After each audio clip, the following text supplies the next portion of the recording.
When I watched the conversation in the video, it felt as if someone had clenched my heart, squeezing it tight. My mother's voice was the first to cut through, sharp as a thin blade slicing into me. Deanna always acts so noble, but in reality, she's just paying us back for everything we've done for her. I froze. Paying them back? Sure, she helps with the mortgage, but what's there to be proud of? She makes plenty of money. She has no husband, no kids, no one to worry about. Can't she contribute more? My mother continued, letting out a sigh, as if carrying the weight of the world on her shoulders. My father didn't argue, he simply nodded slightly, his eyes still fixed on the newspaper in front of him. Meanwhile, Alex, my brother, let out a mocking laugh. She thinks she's the savior of this family. What a joke. She helps a little and expects us to be grateful? I paused the video, my heart pounding in my chest. I couldn't believe what I had just heard. Their words were so cruel. It shattered the naive belief I had always held, that I actually mattered to them. For the past 4 years, I had been covering most of the mortgage payments for the house my family lived in, through an investment company I had established, Crestline Investments. Not because they asked me to, but because I wanted them to have a stable life. They thought they were making payments to a bank, unaware that I had been shouldering almost the entire financial burden every month. I opened my financial spreadsheet, staring at the numbers laid out in front of me. $248,500. That's how much I had poured into keeping the house under their name. And them? They had only contributed $49,000 in 4 years. I closed my eyes, taking a deep breath. The video and these numbers were undeniable proof. I wasn't their daughter, their sister, or even a real part of the family. To them, I was just a walking ATM, a safety net that allowed them to live recklessly, without ever facing the consequences. A new message popped up on my phone. Uncle Mark. Diana, you need to see this. I opened the attachment. It was a series of screenshots from a group chat titled, Family Finances. A chat I had never been included in. The first message made my stomach drop. Alex, Diana thinks she's the savior of this house, but she's just a rich idiot. I kept reading, each word cutting deeper than the last. Mom, we should find a way to get her to give us more money. She lives alone anyway, she doesn't have anything else to spend it on. I clenched my phone, fury rising in my chest. The people I loved, the ones I had done everything to support, only saw me as a wallet. Dad, Mom, Alex. They had never truly valued me. I had thought they cared because we were family, which was why I had helped them for so long. But now, I saw the truth. I sat motionless in my apartment, the glow of my computer screen casting a cold light on my face. The numbers, the messages, the cruel words from the video echoed in my mind, like a haunting melody playing on a loop. 4 years, $248,500. I had convinced myself that I was helping them out of love. But now, I saw it clearly. The love was only one-sided. I wasn't their daughter, I was a money machine they could drain. And I was done playing that role. I reopened the mortgage agreement I had signed 4 years ago under Crestline Investments. When the housing market crashed, my parents had been on the verge of losing the house. I couldn't stand to see them homeless, so I had gone to Lauren, my financial advisor. You want to help them? Set up a company and buy the house through it. Are you sure? Yes, but leave a small portion for them to pay. I don't want them to feel overwhelmed by the cost. That was the decision I would regret the most. 4 years later, they were living comfortably, thinking the house was secure and they were managing everything on their own, when in reality, I had been keeping the roof over their heads with my money. But now, having seen the truth, I had no reason to continue. I dialed Lauren's number. Diana? Her voice came through after the first ring. What's going on? I was just about to call you. I frowned. Call me? Lauren sighed. I got a call from someone named Alex. He wanted to know about Crestline Investments, whether the company had anything to do with your parents' mortgage. Alex, what was he up to? Had he found some documents? Or was he just trying to figure out how much more he could squeeze out of me? Whatever his reason, I couldn't let him find out the truth. Did you tell him anything? Of course not. I just told him I couldn't disclose client information. Lauren hesitated. But, Diana, what's going on? I took a deep breath, forcing myself to stay calm. I want to stop everything. I won't cover their mortgage anymore. They'll have to handle it themselves. Lauren was silent for a few seconds before speaking. Are you sure? Absolutely sure. I pulled up the contract on my screen. I remember we included a buyout clause, right? If they miss a payment, I can take full ownership? Lauren answered slowly. That's correct. If they default, Crestline can immediately claim the property. There's nothing they can do to fight it. I stared at the screen, a strange feeling washing over me. For 4 years, I had shackled myself to a responsibility no one asked for. I had hoped that by helping them, I would be loved and appreciated. But they had never seen me as family.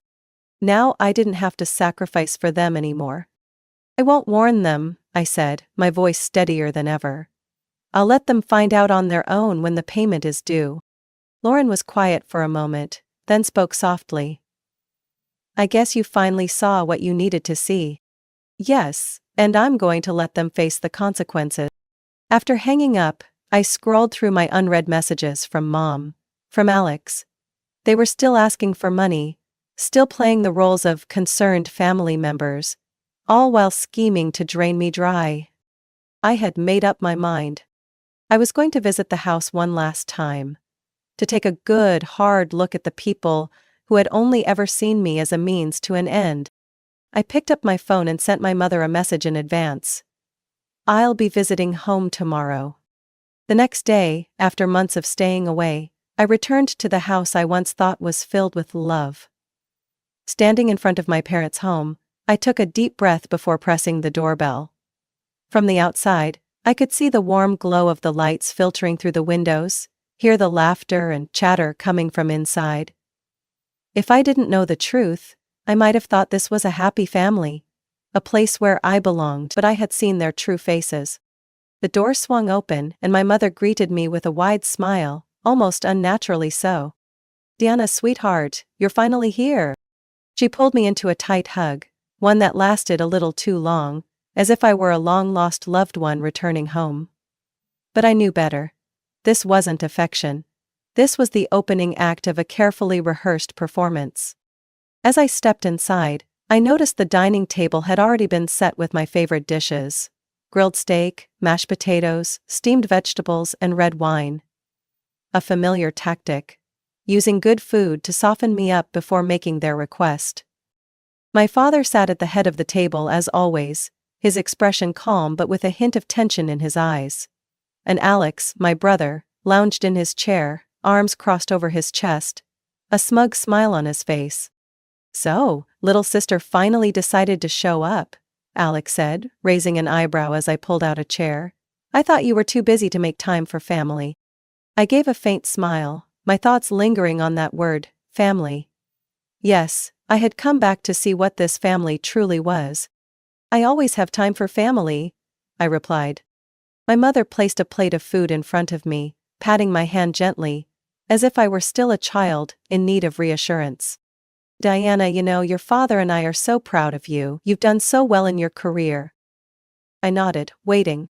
But, she hesitated, glancing quickly at my father before continuing. As you know, times have been a little tough. Your father's real estate business is struggling, and the mortgage payments aren't as easy as they used to be. My father cleared his throat, feigning deep contemplation. We've been thinking a lot, Diana. And we believe that family should help each other in difficult times. I set my wineglass down, looking at them intently. So, what exactly do you want me to do? I asked, feigning innocence. Alex shrugged, as if it were no big deal. Not much, just an extra $2,000 a month. That's barely anything compared to your salary, right? I smiled internally. They had no idea that I had already paid over $248,500 for this house, and still thought I'd continue footing the bill. $2,000, huh? I repeated, pretending to consider. That's right, sweetheart, my mother nodded, her voice sickly sweet. We know you can afford it. You don't need to worry, it's just a little extra help for the family. I looked at them, feeling as though I were observing strangers. These were the same people who, in that video, had said, "She owes us. She thinks she's so great?" I wanted to laugh. I understand. I nodded, picking up my fork and slowly taking a bite of steak. But I need time to think about it. Alex raised an eyebrow. Think about what? You have money. Helping families should be a no-brainer. I shrugged. It's just, I have some financial plans of my own. I need to review everything before making a decision. I saw a flicker of disappointment in my mother's eyes as she exchanged a quick glance with Alex, as if silently communicating something. Then she turned back to me with a warm smile. Of course, sweetheart, family always supports each other. I offered a small smile, sipping my wine. Then I'll give you an answer in 8 days. Alex narrowed his eyes. Why 8 days? I set my glass down and met his gaze. I just need to check a few things with my financial advisor. You understand, right? Being smart with money is just good business sense. My words made Alex falter for a split second before he quickly masked it. The rest of the dinner was filled with small talk, but I barely paid attention. I had already made my decision long ago. As I left, my mother walked me to the door, taking my hands in hers with a look of trust. I know you'll do the right thing. I squeezed her hands lightly, smiling. Yes, Mom, I think so too. Because I knew, in 8 days, they would have to face reality. 3 days later, I received a message from Uncle Mark. Diana, you need to hear this. I know what you're planning to do, but so are they. Attached was an audio file. Sitting in my office, my heart pounded as I pressed play. It was Alex's voice. I found out something about Deanna. Mom, what is it? Alex. Last week, through a contact, I did some digging. She manages a company called Crestline Investments. Dad, Crestline, what's that? Alex. It's a well-known financial management company, and guess what? She's the director. Looks like she has a lot of money and doesn't want to help us. A brief silence followed. My mother was the first to break it. So she really has a lot of money. She's been hiding it from us all this time? Her voice was filled with outrage. We have to do something. We can't just let her walk away without taking responsibility for this family. Alex let out a cold chuckle. Don't worry, I have a plan. I swallowed hard, my grip tightening on my phone. I knew they weren't trustworthy, but hearing them talk about me hiding money as if it were some kind of crime sent chills down my spine. They didn't just see me as a financial resource. They believed I owed them and had an obligation to help. I pressed play to listen to the rest of the recording. Dad, what plan? Alex, remember her college tuition? Back then she used money from Dad's company to pay for it. We can bring that up again, put pressure on her to force her into helping. Mom, but she paid it back already. Alex, who cares? We just need to say she never did. No one checks old records anyway. It's been years. And if necessary, through my connections, I can tell her company that she has mental health issues, or might be embezzling company funds. That should scare her. I shot up from my chair, my breath quick and unsteady. They didn't just want my money. They wanted to destroy my career. I had thought they were just opportunists, but now I realized they were much worse. They were willing to lie and manipulate to trap me. I closed the message, forcing myself to stay calm. I needed to think clearly. I couldn't let emotions take over. The most important thing now was to protect myself. I opened my laptop, logged into my company email, and sent a formal notification to the management team. I outlined the situation, detailed the threats my family had made, and attached the recording from Uncle Mark as evidence. They had no idea I held the highest authority in the company. I had to take control before they could act. I had to expose them first. After sending the report to the management team, I called Uncle Mark back. I just finished listening, I said, my voice colder than I expected. He sighed. Are you okay? I'm fine. I paused. Thank you for sending it to me. If you hadn't, I wouldn't have known just how low they were willing to go. What are you going to do next? I glanced at my computer screen. 5 days until the mortgage payment was due. Nothing, I replied. I'll let them keep believing they have control over me. And then, I'll let them face the consequences themselves. I let out a small chuckle. They'll find out soon enough. Leaning back in my chair, I felt a newfound sense of control. Alex thought he was clever, but he had no idea I had already planned everything. They wanted to ruin me? Fine. Because in this game, I held all the power. The final day, the moment of truth. The day had finally arrived. The day they would have to face reality. I woke up earlier than usual, even though I had barely slept the night before. I took a sip of coffee, staring at my phone screen. Just 15 minutes left before the mortgage payment deadline. I didn't have to wait long. 9:05 a.m. First notification from the bank. I clicked on the email, though I already knew what it would say. The customer's mortgage payment has been declined due to insufficient funds. And just as I expected, 12 minutes later my phone started ringing. The name on the screen. Mom? I let it go to voicemail. Immediately messages flooded in. Mom, Diana, something is wrong. The bank says we missed the mortgage payment. There must be some mistake. Call me back. Alex, are you involved in this? Stop playing games. I sighed and set my phone down. They had no idea what was coming next. 9:30 a.m. Second email from the bank. I opened the new message, scanning the bolded text.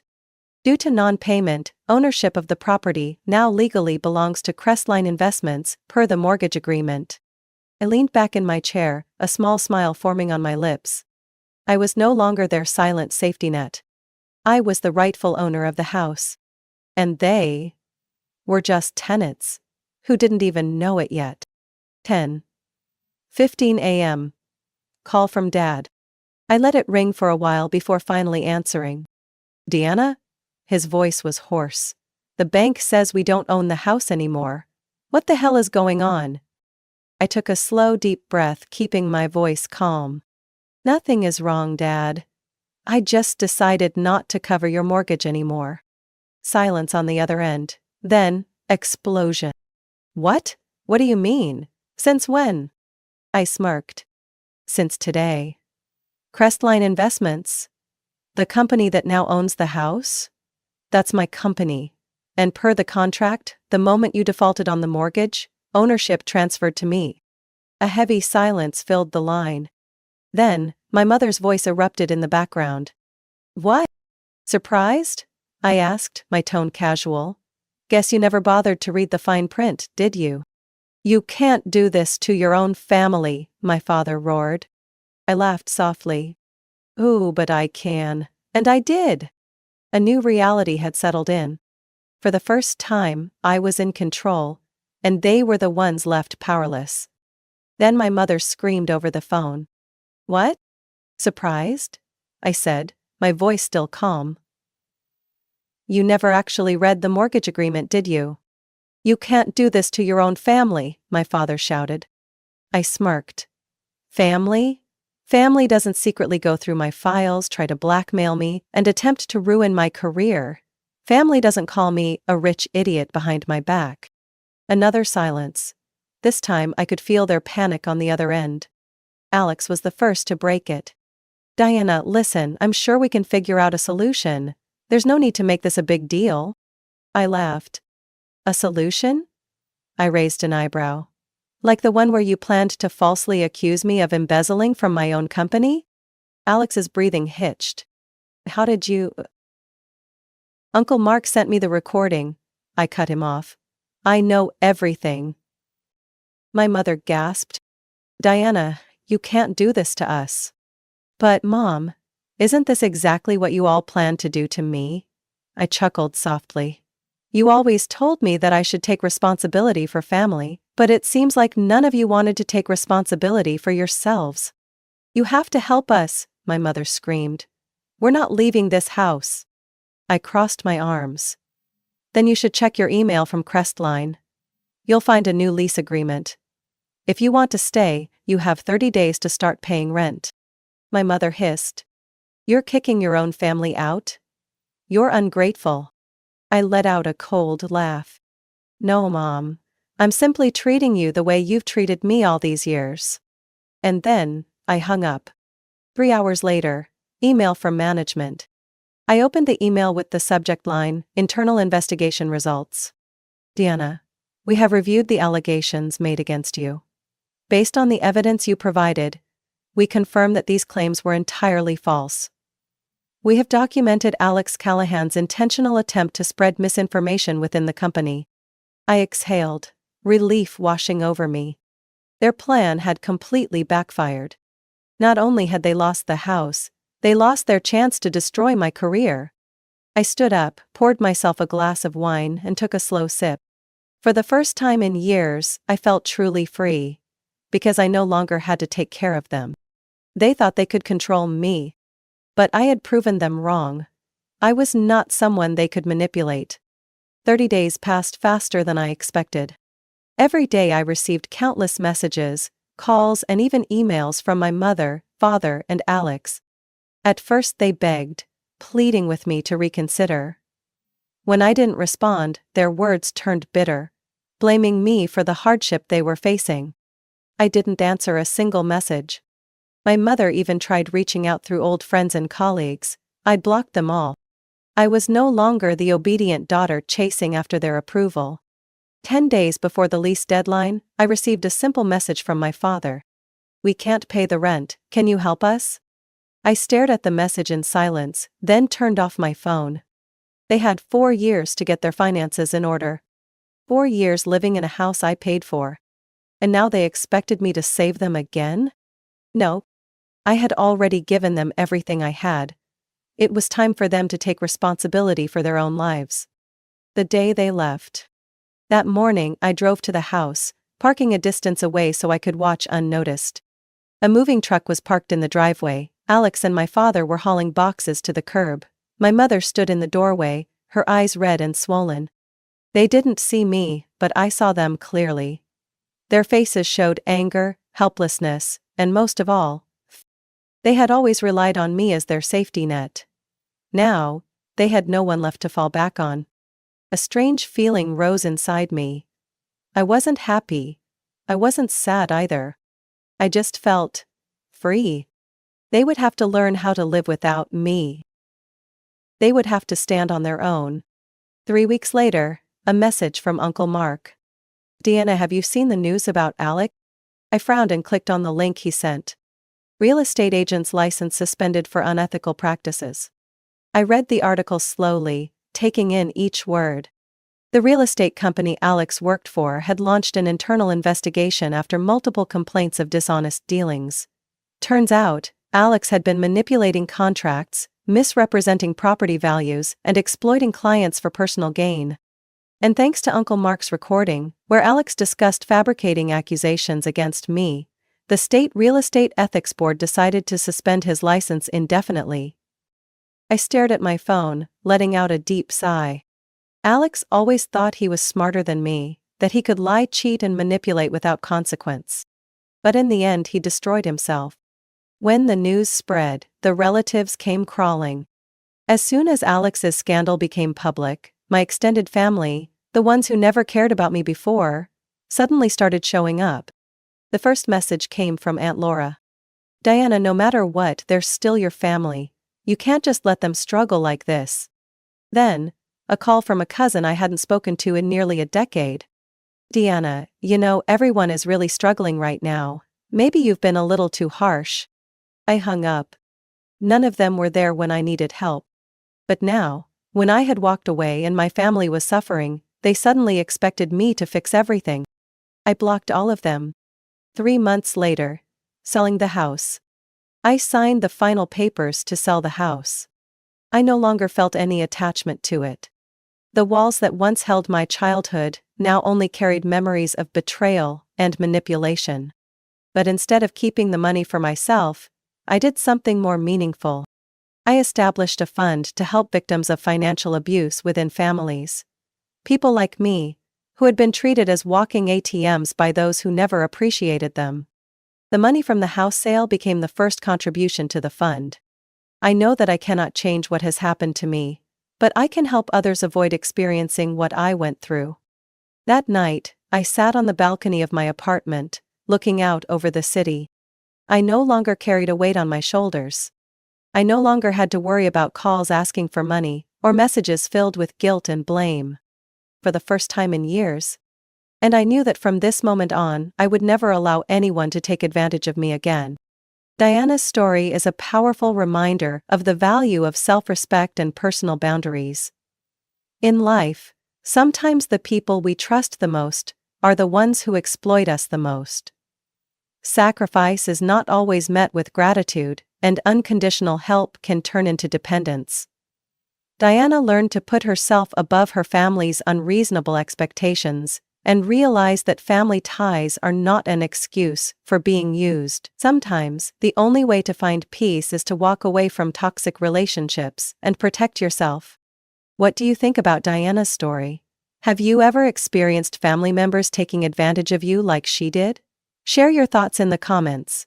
And don't forget to follow the channel for more real-life stories filled with emotion about family and life. If I had known that my brother's wedding that day would flip our entire family dynamic, I might have chosen a flashier dress, or at least prepared a smirk. But I didn't. I walked into the reception hall in a simple navy nude dress, entirely unremarkable, and with no intention of standing out. My family still thought I was just a mid-level employee at some third-rate consulting firm. They were wrong, and today they would find that out, one by one. Ethan's wedding, my brother, was held at the Bradford Estate, a luxury resort in the suburbs of Denver, with a ballroom decked out in polished white marble and crystal chandeliers hanging like crowns. Ethan had always loved extravagance. Even back in high school, he said that one day he'd marry a CEO's daughter and throw a wedding that the whole town would remember. He kept his word. Today, he was marrying Lillian Carter, daughter of the founder of Carter Tech Group, and had invited nearly 300 guests, at least a third of whom were, in my opinion, just there for the free buffet. I picked a seat near the window, where the late afternoon sun streamed through the large glass panes, making my champagne glass sparkle like liquid gold. I wasn't trying to get attention. I had spent the last decade hidden behind the image of Sophia, the financial advisor at some mid-tier consulting firm. No one asked further, and I never explained. They were content thinking I was still struggling with some obscure job, and I was even more content that they knew nothing. My mother, Susan, walked over with a strained smile. Finally found you, thought you'd gone off somewhere again taking work notes like always. She glanced at my dress, not rude, but she didn't bother hiding her disappointment. It is your brother's wedding after all, I thought you'd dress up a little more. I took a sip of my drink and smiled. I think this dress is just fine. I didn't want to outshine the bride. She raised an eyebrow but said nothing. That's how she always was. Polite on the surface, every word intentional. To her, Ethan was the pride of the family. I was the one, with personality, who refused to live realistically. Back when I was getting my MBA, she once asked, "Don't you think you should try something less risky?" I just laughed then. Risk to her meant leaving her comfort zone.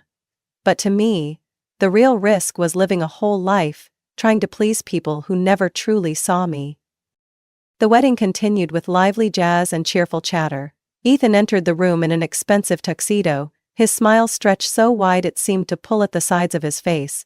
When his eyes swept past me, he gave a nod, as if I were an old coworker he happened to run into. Not surprising. The last time we had a real conversation was 3 years ago, when he asked to borrow $30,000, 0 cents, for a startup that turned out to be a 6-week trip across Europe. I never brought it up again, but I never forgot. Lillian, the new bride, emerged from backstage in a glittering mermaid gown. She looked stunning. Cold, proper, and exactly the kind of ideal daughter-in-law my mom had always dreamed of. No one noticed me sitting in the corner of the room. No one needed to. To them, I was just the ordinary little sister. still buried in financial reports no one cared to understand. What would they think if they knew I just signed a $480 million 0 cents merger deal yesterday? I smiled, set my drink down, and looked up at the chandelier, glittering, as if reflecting something very interesting about to unfold. "Oh, Sophia, didn't expect to see you here." Ethan's voice rang out behind me, tinged with obvious amusement. I turned around to see him walking over with Lillian on his arm, the crystal lighting glinting off his perfectly tailored suit, like he'd stepped out of a magazine cover. His face was beaming. Not with marital joy, but from the way the crowd orbited around him like he was the center of the universe. I stood and offered a polite nod. "Congratulations, Ethan, you look dazzling today." He smirked, not even trying to hide the condescension. "Yeah, we think so too." Lillian picked everything, from the flower colors to the chocolate favors. "Perfect, right?" Lillian raised an eyebrow, her gaze drifting over me like she was sizing up a cheap piece of furniture in a luxury showroom. "What are you doing these days, Sophia? Ethan said you're still working at, what was it, Spark Point or something?" Ethan pretended to think, then snorted. "No, it's Brightstone, some tiny consulting firm. You know, those places that help small businesses survive tax season." I pressed my lips together, keeping calm. Ethan knew full well I had never once mentioned my company's name, because I deliberately avoided it. But he made one up anyway, just to downplay me in front of all the watching eyes. "Oh right," Lillian chimed in, "that sounds cute, like one of those basement startups. But hey, at least you're independent." I was about to respond, but didn't get the chance. My mother, Susan, stepped in, tugging my arm away from Ethan's little crowd. "She's not really settled yet, but at least she's not leeching off anyone." She turned to a nearby woman and lowered her voice, just enough that I could still hear. "Sophia's always been different. Not like Ethan. She never cared about family, always wants to work, somewhere, quietly, like she's avoiding real life or something." My chest burned. Not from the alcohol, but from something far more familiar. The silence of years spent being overlooked. I could have stayed quiet one more time, but something inside me cracked, like thin ice under pressure. "Mom," I said calmly, my voice as sharp as a blade. "I'm not avoiding anything, I just don't share because no one ever listens." She turned, eyes wide in surprise. "What are you talking about? We always check in on you." "How exactly?" I didn't wait for an answer. "Every time I call, you're too busy planning Ethan's parties. Every holiday, I get automated emails while Ethan gets a Rolex. You call that care?" Lillian stepped in, holding a wineglass. "Come on, it's a happy day. What's with all the tension?" "It's nothing," Ethan cut in. "Sophia's just sensitive. She always thinks people don't respect her work." I looked him in the eye. He knew I wouldn't expose him, not now. But I saw it clearly, the smugness in his eyes, waiting to stomp me down like always. "Yeah," I nodded. "I am sensitive. I can feel the contempt in the eyes of my own family." The air froze. A guest behind us cleared their throat. Someone else swirled their wineglass to avoid eye contact. "Sophia," my mother interjected, trying to diffuse the moment, "we just want the best for you. You should look at Ethan. Clear path, stable career. Not vague little projects." "I'm not vague," I cut in, lifting my chin in the middle of them. "I just don't live according to someone else's blueprint."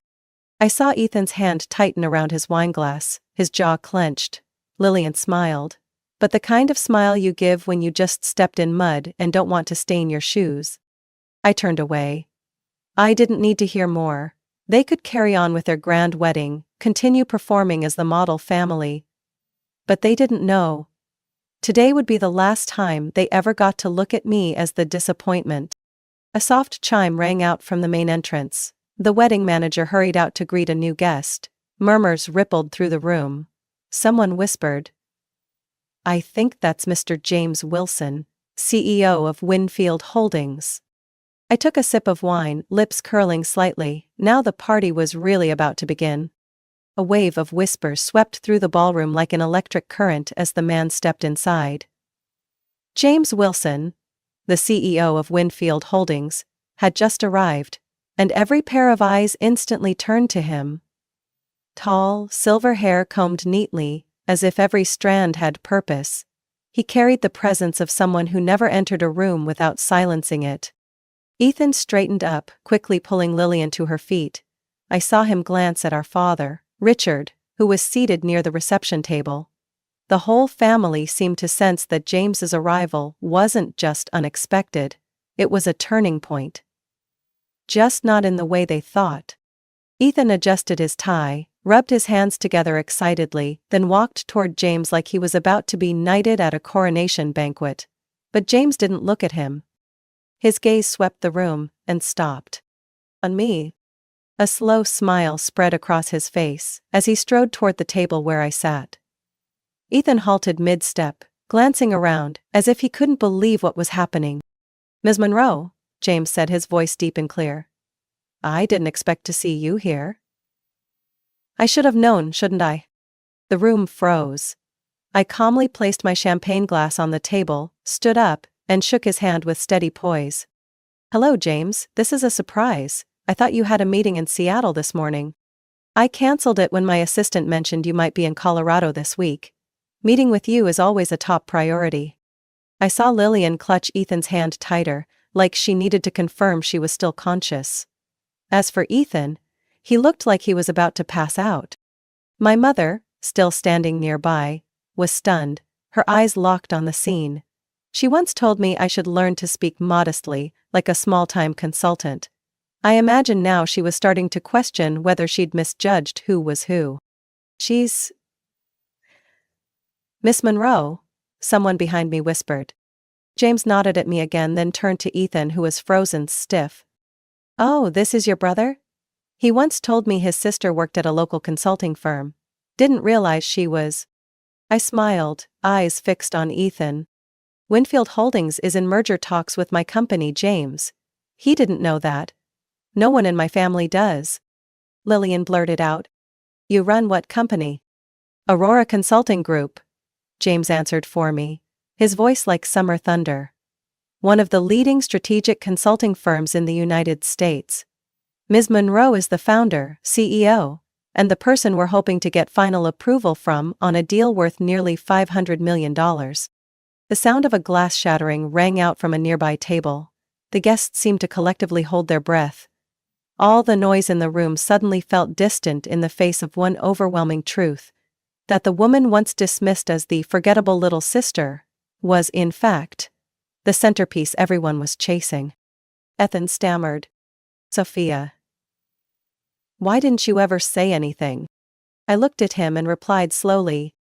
"Because you never asked, and if you did, you never listened." His eyes wavered, his fingers turning white around his glass. I could see pieces of his pride cracking, bit by bit. James Wilson turned back to me. "Do you have a few minutes, Sophia? I think we should go over a few of the revised terms. I've got the latest draft from legal." I nodded, then looked at my family. My mother, father, brother and sister-in-law, standing frozen. My mother's face was pale, my father's mouth agape, as if words had abandoned him. Ethan simply stared at the floor, unable to form a single excuse. I said quietly, "Excuse me, we have business to discuss. Something about the future of a company I believe you're very proud to be working for." Then I turned, walking beside James, striding confidently through a ballroom drowned in stunned silence and disbelief. And in that moment, beneath the glittering chandelier, beneath the countless eyes now watching my every step, I understood one thing.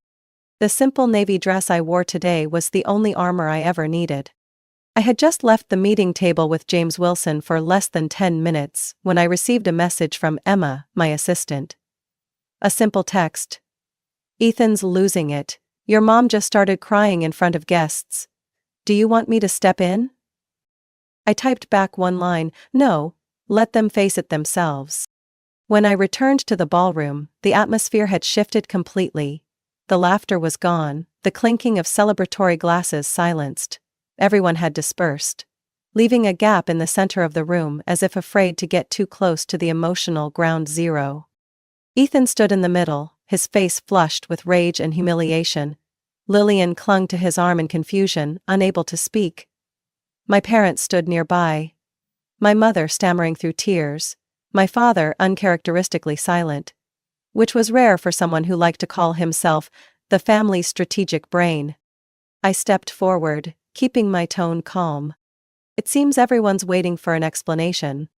My mother looked up, eyes red and swollen.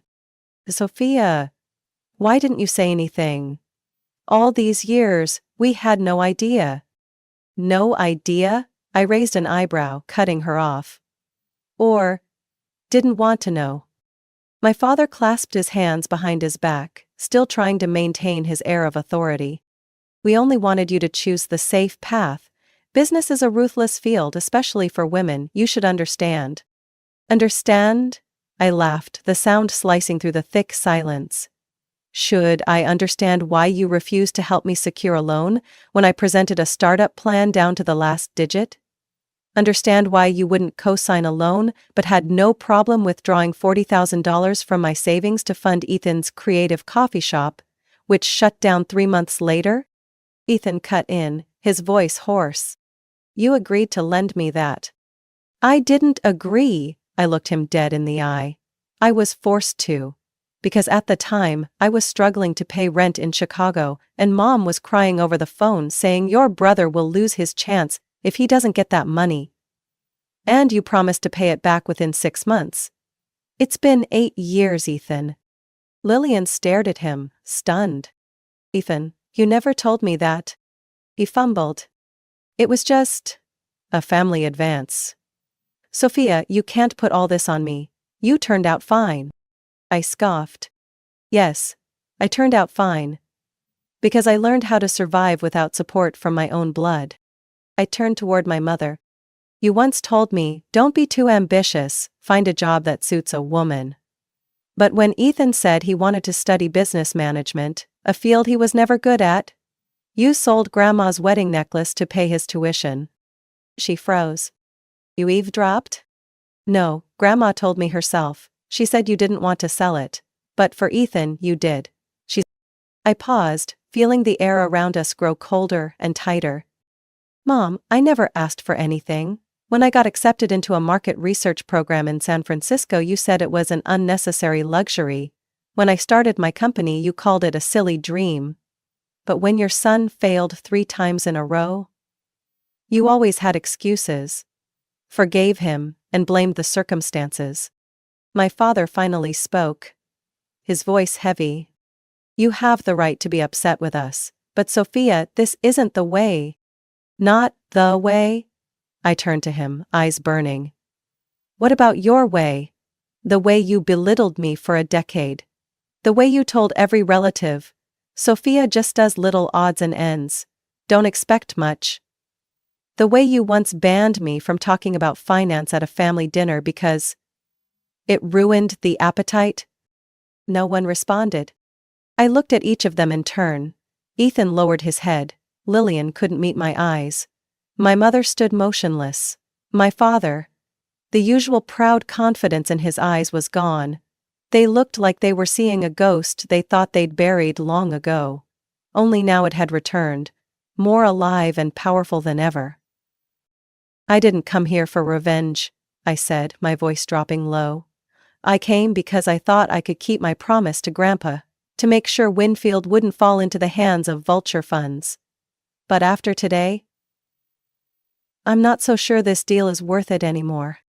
I turned and walked toward the balcony doors, but before I stepped out, I stopped and said one last thing. Family isn't defined by blood. It's defined by who stands by you when you have nothing. Unfortunately, you never have. The next morning, I sat in my office on the 37th floor of Aurora Consulting's headquarters in Denver, gazing out the glass toward the snow-covered Rocky Mountains. The silence felt different. Like the air itself was waiting for me to re-establish order, in a world they once thought I had no place running. The final draft of the merger agreement between Aurora and Winfield had just landed in my inbox. James Wilson had staked his entire reputation on me. I knew I held all the power. And today, I intended to use it to say what should have been said years ago. Emma walked in. "Miss Monroe, Ethan's waiting in the lounge, second time this week." I glanced at the clock. 9:47 a.m. Let him in, but only 15 minutes. The door opened. Ethan walked in. Not the same brother from yesterday's wedding. His suit was rumpled, tie loose, eyes shadowed. A rare image of collapse. And honestly, I didn't feel even a twinge of pity. He sat down across from me, avoiding my eyes at first. "Sophia, can you stop this? I know I was wrong." I crossed my arms, leaning back slightly. "Wrong about what?" He looked up, weary. "Wrong about underestimating you. Wrong for letting everyone think you were just the background sibling. I know you don't need my forgiveness, but I really regret it." I stayed silent for a few seconds, then said, "The merger is still moving forward. The executive board approved it this morning." Ethan swallowed hard. And me." I looked him straight in the eyes. "You can still stay at Winfield, but not in your current position." He froze. "You mean?" "You'll have to start over, from an entry-level sales position, no privileges, no private office, no assistant. You'll need to actually work, and prove yourself." I didn't wait for his reaction and continued. "If you do well, you can move up, but there's no room left for anyone who survives solely on name and connections." Ethan exhaled, almost like he was coming to terms with it. Maybe for the first time, he understood what it meant to be forced to prove your worth. You can really do that? You had every privilege I never did. You were handed chances, praised, forgiven, again and again. I had to create opportunity from nothing. So yes, I absolutely can." I stood up, signaling the end of the conversation. "Emma will send the official offer for the new position. You have 3 days to respond." Ethan got up, shoulders slumped like someone who had just heard a final verdict. But before leaving, he stopped at the door. "I'm still your family, no matter what." I looked at him, my voice low. "Family isn't who remembers you when you succeed. Family is who stood by you when you had nothing." After he left, I turned back to my desk, where a small photo frame sat in the corner. Me and Grandma on the opening day of Aurora's first office, in a tiny retail plaza in Boulder. She was the only one who ever believed I could do it. She was family. That afternoon I received 2 uninvited guests, my parents. Emma informed me through the intercom, but I had already expected it. They walked in trying to look composed. My mother wore the silk blouse she used to save for holidays, and my father had on his usual gray suit from his days as a bank vice president. But their eyes no longer held the pride they once did. "Sophia," my mother spoke first. "Can we sit and talk as a family?" I shook my head and pointed to the chair across from me. "We can talk, but not as family." My mother frowned. My father stifled a sigh. "You're making this difficult over emotions." "Not emotions," I replied. "Principles. You don't get to stand next to my success when you abandoned me every step of the way." My father's tone grew stern. "But we are family, Sophia. That has to mean something." I nodded. "Yes, family means something, but not just a title to cling to. True family listens, supports, and takes responsibility when they're wrong. If not, they're just strangers who share your blood." The room fell silent. I pulled a file from my drawer and set it on the table. "The company will send a restructuring contract to your house. If you want to collaborate in the future, as shareholders, read it carefully. If not, I suggest stepping away quietly." My mother began to cry. My father said nothing. I needed nothing else from them. Not a late apology, not a hug, and certainly not validation from people who never truly saw me. I walked them out of the office, closed the door, then sat back down, and took a deep breath. I wasn't seeking revenge, I was just restoring order to the world. The board meeting of Winfield Holdings took place at 10 o'clock in the morning on the 46th floor of the Legacy Tower headquarters, where every critical decision was made in leather-wrapped glass rooms under the cold glow of ceiling lights. I walked in wearing a perfectly tailored black Armani suit, not to impress but to declare. The game had changed. James Wilson stood as soon as he saw me. A respectful nod. A firm handshake. The 14 other directors representing investment funds, major shareholders, and former executives turned in unison as I approached the center seat at the table. "Thank you all for being on time," I began, my voice steady and clear in a room where power had long been dictated by names, not merit. "I'm Sophia Monroe, CEO of Aurora Consulting Group, and as of today, I will be leading the full operational restructuring of Winfield Holdings." A gray-haired director seated to James's left raised an eyebrow. "Full restructuring? What exactly do you mean, Miss Monroe?" I placed the binder on the table. "I mean, positions filled through relationships will be eliminated. Departments underperforming for the past 2 years will be dissolved or merged. And all senior leaders will be re-evaluated based on actual performance, not title or tenure." A hush swept across the room for several seconds. Then came the sound of papers flipping, throats clearing, whispered remarks. I didn't wait for approval. I launched the presentation screen. "This is the 5-year financial report for Winfield. While revenue increased by an average of 4% annually, operating costs rose by 18%. The market research, internal communications, and logistics departments have each been consuming over $4 million per quarter, with no clear contribution to growth." I moved to the next chart. Meanwhile, Aurora, using a lean management structure, cut internal costs by 35% in the same period, while doubling our growth. Another director flipped open a file, unable to hide his curiosity. "Are you planning to replace the entire middle management team?" "Not planning," I replied plainly. "Doing. All department heads are required to submit a 90-day action plan within 1 week. Anyone who doesn't meet expectations will be removed, no exceptions." I scanned the room, then paused at the exact spot where I knew my parents stood behind a one-way mirror, watching. I didn't need to see them to know their minds were reeling. Because the daughter they once called forgettable was now redrawing the power map of an entire corporation. James Wilson adjusted his glasses and leaned back. "I've worked with many leaders," he said slowly. "But today I see clearly why Aurora has come this far." I nodded in place of a thank you and ended with the final slide. "And finally, starting next quarter, the Human Resources Department will operate based on actual performance metrics, not family legacy. We will evaluate all employees by productivity, including Deputy Executive Director Ethan Monroe." A soft wave of murmurs rose, then quickly died down, as if no one wanted to be the first to break the silence. I knew Ethan was watching from outside. And I knew that would shatter his last illusion. I closed with a sentence that needed no embellishment. No one keeps their seat just because they were once called the successor. When the meeting ended, a few board members approached to shake my hand. No longer with the caution from earlier.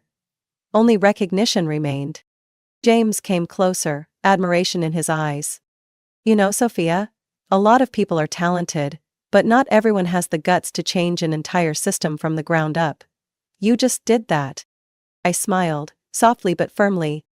"I didn't come to tweak numbers, I came to rewrite the rules." As I walked out of the boardroom, passing through the glass hallway, I saw the silhouettes of my parents and Ethan standing outside. My mother wiped away tears. My father gripped the armrest of his chair. And Ethan. He lowered his head, no longer able to look me in the eye. I didn't stop, there was nothing left to say. Because in my life they no longer held the power. And I didn't need their belief, because the entire board believed in me now. 3 days after the board meeting, I received a notification from Emma. "Your family's here again. All of them."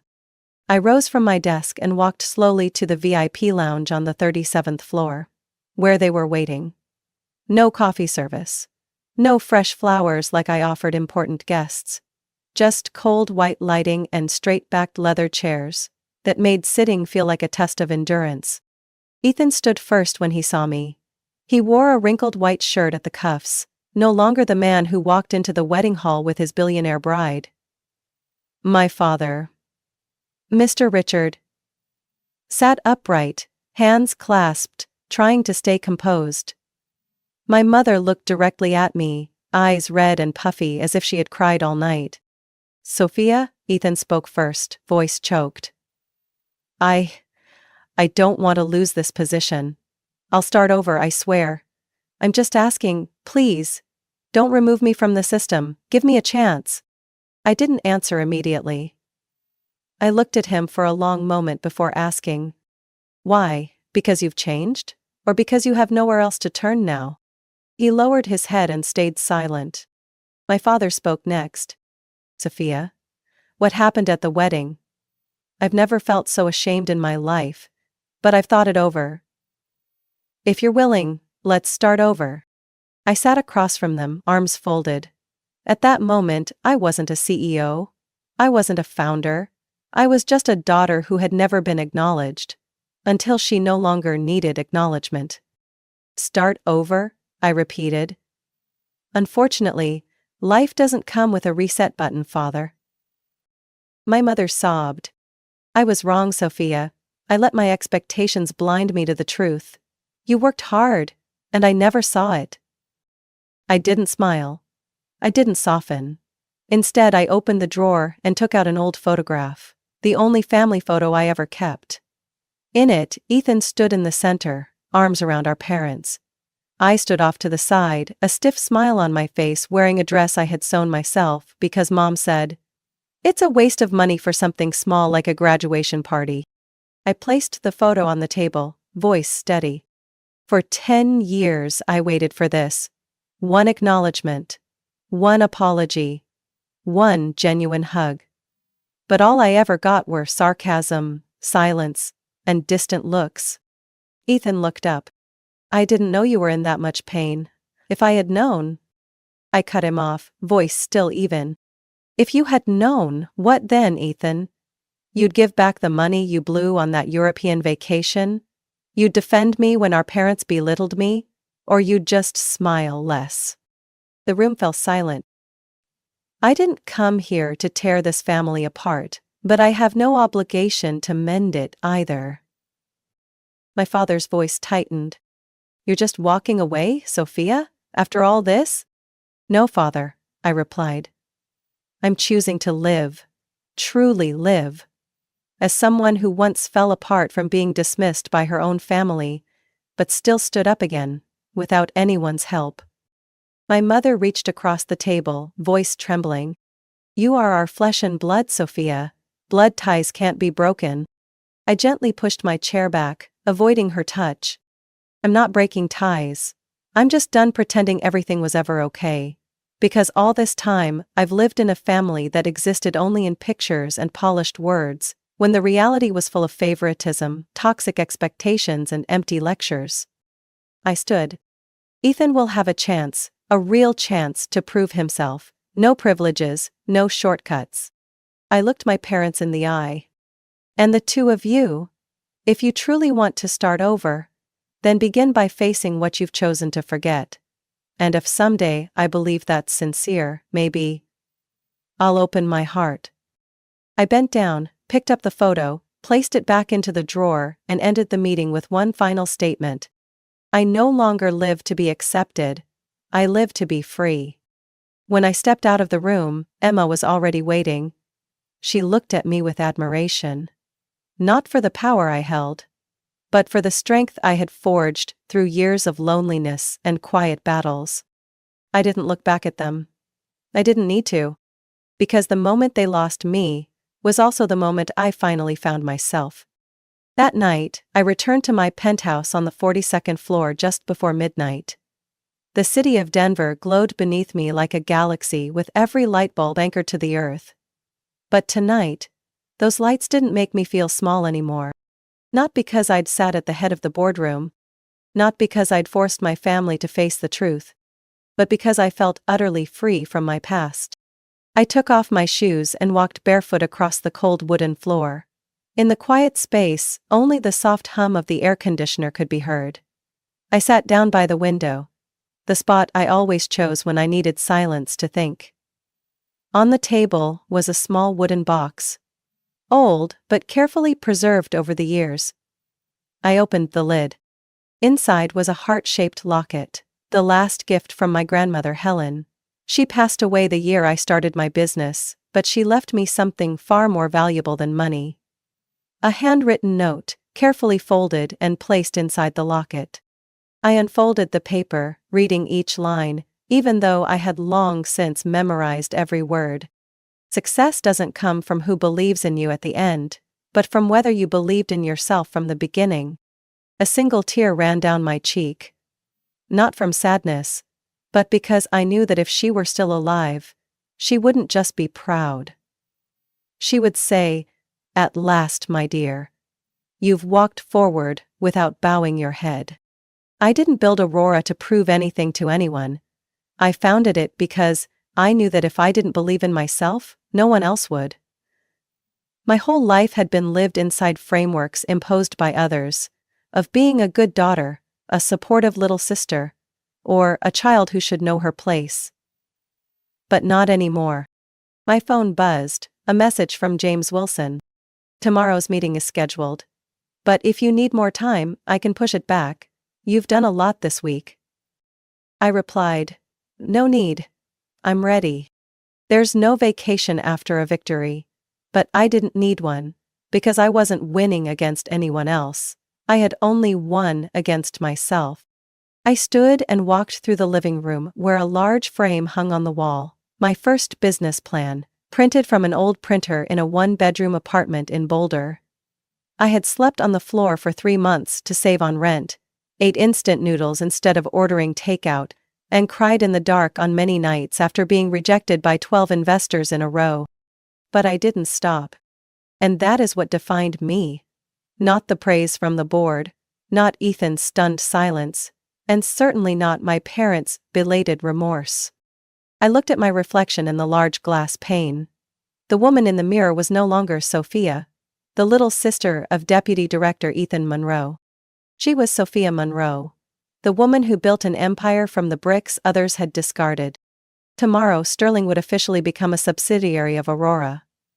The same faces that once dismissed me would now have to sit under my authority. The whispers from the wedding would fall silent. And, of course, those who once tried to cut me out of the game would have to learn to live by my rules. But even then, I wouldn't make that my purpose. I didn't need revenge. I didn't need them to regret me forever. I just needed to keep going, on the path I chose, without asking for permission, without bowing my head, and without waiting for approval. I placed the locket back into the box and closed the lid, then looked out at the city once more. I no longer lived for someone to believe in me. I lived because I had chosen to believe in myself from day one. And in that, everything had finally begun. Sophia's story is a powerful reminder that recognition doesn't always come from family or society. It begins with believing in yourself. Despite being underestimated, used, and abandoned by those closest to her, she built her career with her own hands. Her success wasn't about revenge, but a declaration that true value never needs anyone's permission. In a world often loud with judgment, sometimes quiet resilience is the loudest voice of all. What do you think about Sophia's journey? Should she forgive her family? Share your thoughts in the comments below. And don't forget to follow the channel for more heartfelt stories about family, dignity, and life's defining choices. I was never the child they expected, and they were never the parents I needed. I clearly remember every moment of being abandoned, not because I wasn't loved, but because they never truly saw me as a part of the family. Many times I wondered if I could be someone else, someone they wouldn't see as a flaw in their life. I am Tessa, and my story is unlike anyone else's. Though I tried everything to gain my parents' attention, all my efforts were in vain. I was born when my parents already had Emily, my older sister. Emily was the perfect child they had always wanted, while I was just a mistake they never planned for. My parents had a fulfilling life with Emily, and my arrival only made them feel tired and confused. My mom always told me, "We already have Emily, you don't need to be here." Those words, though not malicious, still made me feel the coldness. When my mom busily planned extracurricular activities for Emily or prepared her college application, I stood outside, silently observing, feeling like a ghost in my own family. I was not loved the way Emily was loved. When my mom eagerly talked about her accomplishments, her excellent grades, science awards, and everything she achieved, I could only stand in a corner, watching her proudly talk about the child she truly cared about. As for me, I never received that attention. It seemed my presence was an inconvenience, a nuisance, in the family's plans. To me, home was not a place I felt safe. Instead, I found love and care from my grandparents, the only ones who truly loved me as I was. Every morning, when my parents sent me to my grandparents' house, I could feel the unconditional love I never received from them. My grandparents never complained, never made me feel like a burden. My grandfather, a retired math professor, would often teach me lessons in math, about numbers and how they were always accurate. He would say, "Numbers never lie, Tessa, they will always tell the truth." These lessons not only taught me about math, but also about how life works. I learned to view the world through a lens of truth and precision. My grandmother, a gentle and patient woman, would always sit beside me when I studied, helping me understand each difficult concept I couldn't grasp. Those moments are ones I will forever remember. She would always say, "Knowledge is something no one can take from you." In the afternoons, we would cook together, and she would teach me how to make the dishes I loved. Those meals were not just food, but the way she expressed her love. The moments when I truly felt like I belonged somewhere. I never felt abandoned when I was with my grandparents. They were my real home. The conversations, the lessons, the simple moments full of love, were the things I treasured the most. Every night, before I went to bed, my grandmother would say, "Tessa, you are the best thing your grandparents have." Those words, like a promise, like a warm flame, would ease my loneliness as I faced the long days at home without feeling any care from my parents. However, my life was never like a fairy tale. When I turned 14 and Emily left for college, I hoped my parents would change, would look at me differently. But I was wrong. I just became the housekeeper, the one who cooked and cleaned for a house they never saw me as a part of. My mom no longer prepared dinner, and one day she simply said to me, "You're old enough now, you'll cook for us from now on." I accepted, but, deep down, I couldn't help but feel like I was becoming a shadow in my own family. My dad never said anything about what I did, only cold remarks like, "If you live here, you have to work," or, "Emily always does housework, why can't you do it?" But I never received any recognition or love from them. The feeling of being unnecessary, of being unwanted, was always present within me. Somehow I still kept up excellent grades, still managed the housework, despite the overwhelming sense of being unloved. I tried to do everything I could to escape the loneliness in my own home. I thought that once I left the house, everything would change. But no. I was wrong. Things never changed. When Emily got engaged, it was a day I couldn't forget. My mom was happy, crying when she heard the news. The whole family focused on preparing for her wedding, and I was just the one watching. No one asked me how I felt. No one asked if I wanted to be involved in her wedding plans. They still couldn't see me, didn't understand what I needed, and I continued silently observing from a corner. And then, when I got the news I was accepted to college, I eagerly told my mom. But what was her reaction? "Oh, good for you, but we don't have the money to pay for your tuition." She didn't say anything about her pride, no congratulations. My sister Emily was the one who received all the attention. But I could only silently solve everything on my own. And that's when I decided I had to leave this house, leave this family. I couldn't live forever in the shadow of someone who never truly saw me as an important part of their life. When I grew up, I realized something. I couldn't live forever as a faint shadow in my own family. I couldn't wait for someone to love me, care for me. If I wanted to escape the loneliness, I had to stand up for myself, take control of my own life. And that was the moment I decided. I would not become a failure like they thought I would. I would prove that I could succeed, even surpass them. Despite being neglected and treated as unimportant in the family, I still maintained excellent academic performance. My grandparents were always the biggest motivation in my life. They never abandoned me, even when my parents treated me like a burden. Whenever I struggled with my studies, my grandfather would sit with me, showing me how to solve the problems, never letting me feel inferior. My grandmother, the warm and patient woman, always stood by me, from complicated math problems to moments when I felt weak and insecure. I will never forget the life lessons my grandparents taught me. Tessa, you have to stand up for yourself. No one will help you if you don't know how to help yourself, my grandfather said. And it was he who helped me understand that in order to succeed, I couldn't rely on anyone, not even my own family. I had to depend on myself, on my abilities, to build my future. Those lessons stayed with me throughout my life, especially when I entered college. When I went to college, I knew that this was my only chance to escape from my family, and I would do everything to avoid returning to my old life. I received a scholarship to one of the top universities for finance and economics, something my mom had never considered. But I knew I had to prove my abilities. I couldn't let anyone think I was just a useless child. College life wasn't easy, but I learned how to overcome every difficulty. The long sleepless nights, the stressful exams, and all the moments when I had to solve problems on my own, without anyone by my side. I still remember the feeling of sitting in the library, diligently studying while my friends had families supporting them, with someone to help. But I didn't mind. I only had one goal: to study hard and get a good job. After graduation, I didn't return home. I didn't want to go back to the painful memories of my parents and Emily. I decided to find a job on my own. And I wasn't looking for just any job.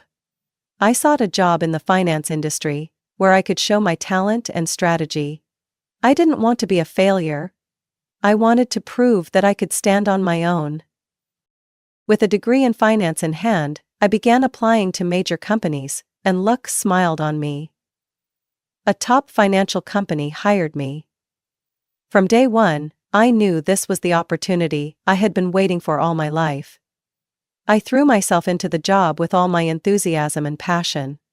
I didn't just work, I learned every day, improving new knowledge and skills to advance in the company.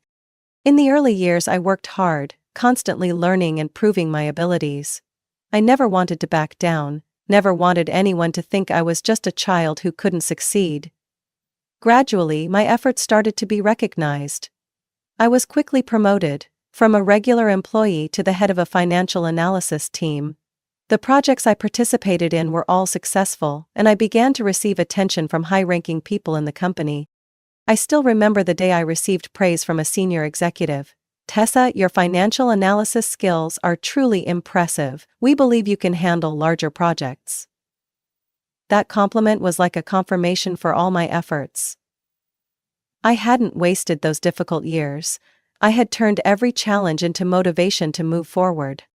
My job became more stable, and my income kept increasing. I no longer had to worry about money, about struggling to make ends meet like before. I started to become independent, no longer needing help from anyone, especially from my family. Though sometimes I felt a little heartbroken thinking about my parents, I also realized that I was no longer the child they loved or cared about. I had achieved things I never dared to dream about when I lived in that house. Every time I received a bonus, every time I got a new project, I felt like I was moving further away from my old family, a family that never loved me. I had my own apartment in the city center, a quiet and safe place, free from noise, indifferent gazes, and harsh words. I knew I was on the right path. The successes in my career were just a small part of the long journey I had overcome. The feeling that I could stand on my own, without anyone having to worry or take care of me, was the most precious thing in life. No matter how many people thought I would never succeed, I proved to myself that I could do it. That day when I received a promotion offer, I looked back at the path I had traveled. I was no longer the abandoned girl, no longer the faint shadow in the family. I had become an independent, strong, and confident woman. And even though my family never recognized it, I knew I deserved everything I had earned. My career continued to grow, and I became increasingly recognized in the finance industry. But I knew that, no matter how successful my career became, I would never go back to the past. I had overcome it, and now, I was only looking to the future. A future I had created for myself. Something no one could take from me. When I looked back, I realized that I had completely distanced myself from my family. My independence had made me a completely different person than they had envisioned. Yet one thing couldn't be denied. My family had never truly let go of me. Even though I had achieved success, they still found ways to cling to me, as if I were an endless resource they could exploit without paying the price. Emily, my older sister, was the one my parents had always been proud of and had high expectations for. I clearly remember the time they called me, boasting about her brilliant career. But when I started looking at the truth, I realized everything was just a rosy picture they had painted for themselves. Emily's career hadn't developed as my parents thought. On the contrary, she faced many difficulties in her job. Her husband James was no better. He failed to maintain a stable job, and his career seemed to be at a dead end.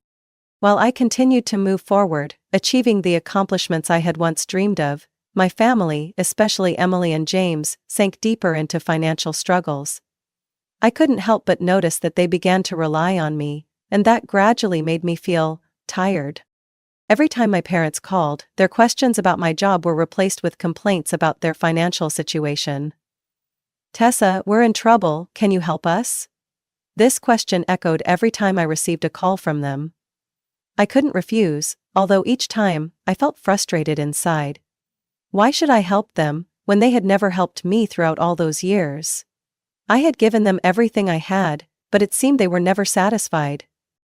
When I found out that my family was drowning in debt, I began to feel that things had gone too far. They had become dependent on me and I couldn't bear it anymore. But a part of me still couldn't be decisive because I could still hear my grandparents' words in my heart. Family is the most important thing. But when I looked at the reality, I realized that my family wasn't something noble. It was just a tiring and pressuring tie. The story became even more complicated when I discovered that my parents had run out of money. They had used all their life savings to help Emily and her family. But those efforts still couldn't fix the situation.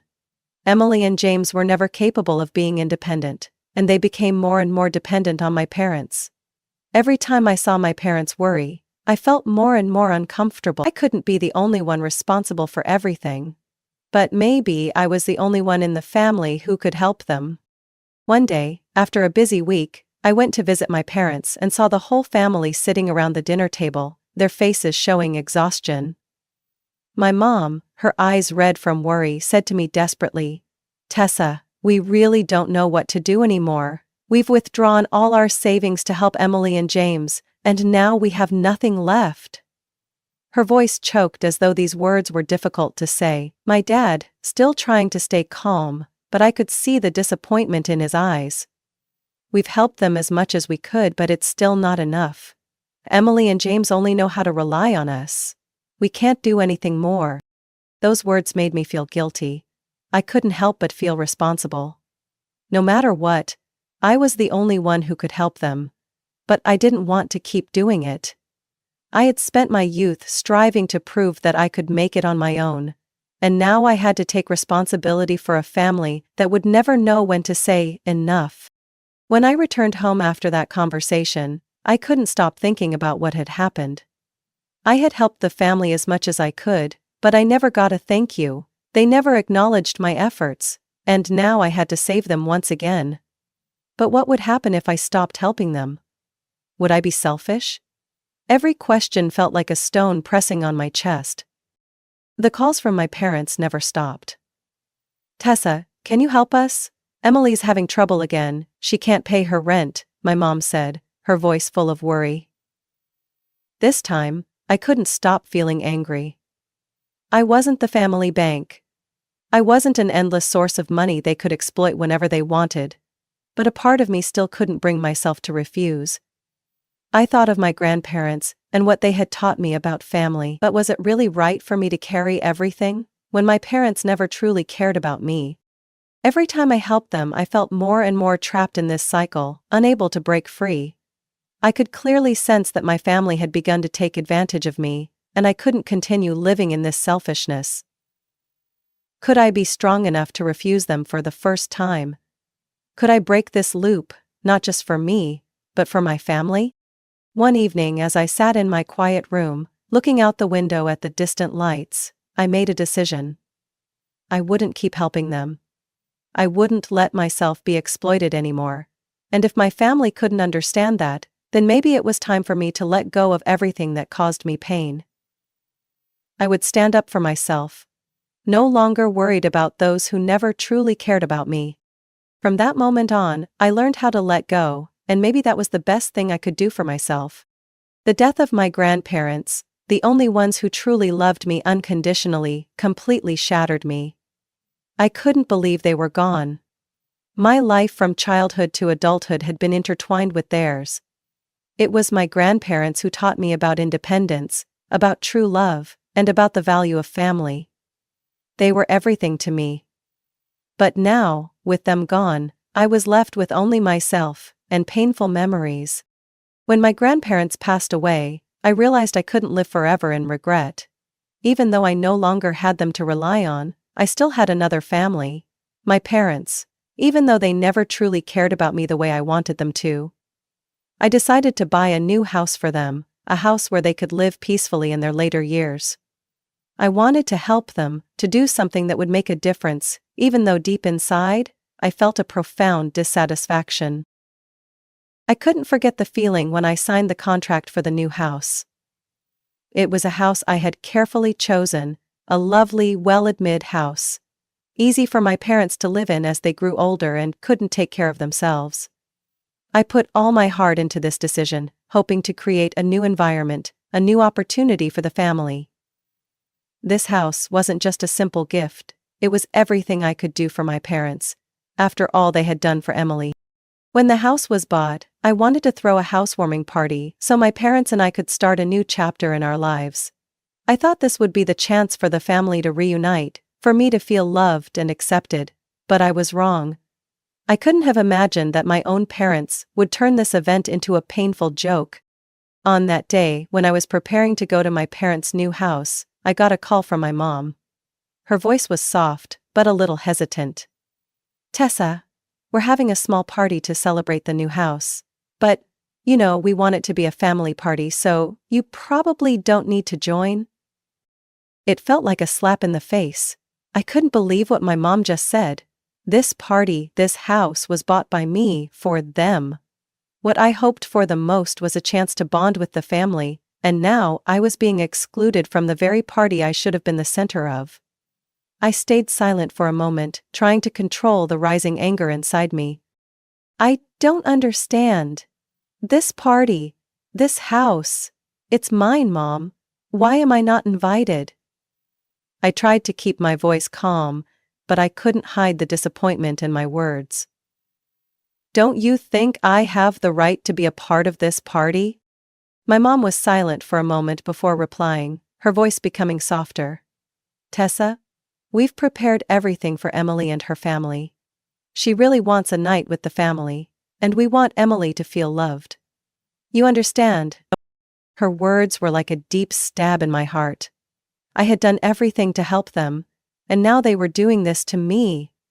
I felt like I was the outsider in my own family, the one who was never truly appreciated.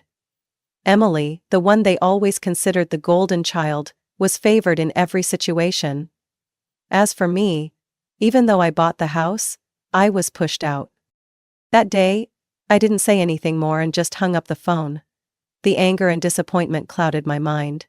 I drove to the new house, but when I got closer, I saw luxury cars parked in front and the sounds of a lively party inside. My heart raced. I stood outside, feeling a lump in my throat. They weren't just having a party, they were having it in the house I bought for them. And I, the one who paid for everything, was cruelly excluded. I couldn't stand still any longer. I decided to walk in. As I opened the door, I saw familiar faces, all present at the party, from my parents' friends to other family members. And in the middle of the crowd, there was Emily, smiling, with her husband and children. Her whole family was sitting on the chairs, eating, laughing, while I stood at the door, feeling like an outsider. "Hello everyone," I walked in, trying to stay calm. Everyone went silent and turned to look at me. Suddenly, my parents stood up, surprised. My mom looked at me strangely, as if she didn't know I was coming. "Tessa, what are you doing here?" she asked, her voice sounding distant, not warm like usual. "Did the whole family forget to invite me?" I said, trying to keep my voice calm, though my heart was bleeding. "I should have been the one invited, right?" My mom hesitated for a moment before answering. "You know, this is a family party. Emily has a lot of things to take care of, and we wanted to focus on her. She really needs the support of the family right now." "She needs the support of the family?" I laughed bitterly. "What about me? Who's going to support me when I need it? She has everything, and what about me?" No one answered. Emily stood up, her face red. She came over to me and said, "Tessa, Mom just wants everything to be simple. Don't make things complicated." But I couldn't take it anymore. I had had enough of everything they had done. I walked up, took out the house ownership papers and said, "This is my house. I bought it for you, but I don't need any respect from you anymore." I raised the papers and looked my parents in the eyes. "I will never do this for you again. This is the last time." And then I turned around, leaving the house I had bought, the house I had once hoped would bring the family together. I knew I would never come back. Never again. From that day on, I cut off all contact with my family. The feeling that I could be free, no longer living in their lies and favoritism, was the best feeling I had ever experienced. I stood at the door of my parents' new house, the house I had poured all my heart and savings into buying for them, a house I had hoped would be the beginning of a new chapter for the family, where I would receive the love I had lacked for so many years. But now, I felt betrayed, pushed out of the very house I had created for them. I looked through the window, where the sounds of laughter echoed. The party was going on inside, everyone eating, talking, clearly enjoying the festive atmosphere, while I stood outside looking in. That feeling hit me like a slap in the face. The people I had sacrificed my life to care for were now living in the house I bought for them, but they didn't invite me to the party. All I received in return was indifference and disdain from my own family. Though the anger was rising inside me, I still tried to stay calm. I couldn't let them see me weak. I couldn't let them think I would keep enduring this contempt. I walked up to the door, opened it, and stepped inside. The atmosphere inside was filled with laughter, but when I walked in, all eyes turned toward me. The crowd went silent, and the noise in the room suddenly stopped. My parents immediately stood up, looking stunned and confused. My mom opened her mouth but couldn't say a word. I looked straight at her, not needing to ask. I knew what she was thinking. Clearly, they didn't expect me to show up at the party I had hoped would bring the family together. "Tessa, why are you here?" my mom asked, her voice trying to stay calm, but I could see the surprise in her eyes. "I came to attend my own party," I replied, my voice cold, though inside, an indescribable pain was swelling up. "Don't you think I have the right to be here? After everything I've done for this family?" Everyone in the room looked at each other, but no one said anything. Emily, the sister they always praised, stood up and walked toward me. She looked at me coldly, but her gaze also carried a hint of worry. "Tessa, Mom just wants everything to be simple," Emily said, trying to lower her voice, but I didn't let her take control of the conversation. "Simple?" I laughed, my voice sharp. "Your mom's child can't participate in the party she organized in the house I bought for you? Do you think I don't have the right to be here, even though I'm the one who paid for this house?" I walked into the living room, ignoring the reactions of anyone. I went straight to the table where everyone was sitting. "No need to pretend anymore. What have you all done in this house?" My mom looked at me, a little panicked. You? You? You? Don't understand, Tessa, this is a family party, she said, her voice trembling, seemingly trying to justify her actions. Family? I sneered. What is your family if not deceit and selfishness? You've been living in this house without informing me, even though I'm the only one who bought it for you. What's going on here? What do you think I am? Just an outsider? I looked around, unable to hold back my anger anymore. I took the house ownership certificate out of my bag, opened it, and placed it on the table. This is the ownership of this house, I said, my voice strong and determined. This house is not yours, it's mine, and you have no right to be here without informing me. The room fell silent. No one dared to speak. My mom, standing there, seemed unable to believe what I had just said. My dad stood near the door, his hands shaking, not daring to look me in the eye. Emily, the one always favored, now didn't dare to argue. My whole family, the ones who had always made me feel like a failure, now stood there silently, not moving.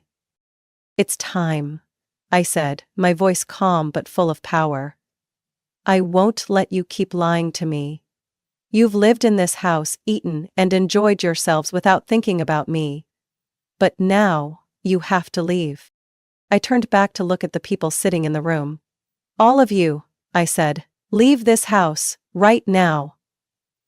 I didn't need to raise my voice, but there was something in my tone that made everyone step back. They had no choice but to obey.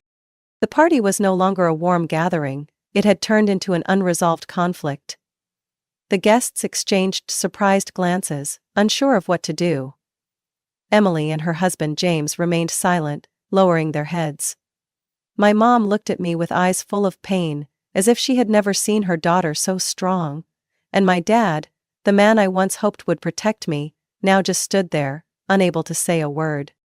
People began to stand up, quickly leaving the room. Emily's children cried, not understanding what was happening. I could do nothing but stand there, watching them leave one by one, until the room was empty. The house I had created now stood empty. But in my heart, a sense of peace began to spread. This was what I needed to do, no matter how difficult it was. I stood there for a moment, observing the house I had put all my effort into buying for them. But now, I knew I had done the right thing. I had cut the invisible ties that had bound me for so many years. My eyes were filled with tears, but they weren't tears of sorrow. They were tears of release. This house was no longer a place that held the painful memories of my family. It was mine, and I would continue living my life without worrying about people who never truly loved me. After that party, everything inside me seemed to shatter. I had thought that if I helped my family, if I spent my time and money to buy that house, everything would change. But no, the only thing that changed was the blatant betrayal I had to face. I could no longer live in those lies and that favoritism. My family didn't just disappoint me, they completely shattered the trust I had tried to hold onto for years. The next day, as I sat alone in the spacious living room of the house I bought for my parents, I couldn't contain the emptiness I felt. The walls around me seemed to point at me, mocking my naivety when I thought I could change this family relationship. They had never seen me as an important part, and I could no longer live in the shadow of people who didn't really love me.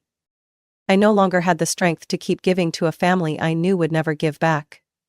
Every time I looked at the house ownership certificate, I remembered their words and attitudes, and I felt my heart breaking even more. They had lived in this house without a single thank you.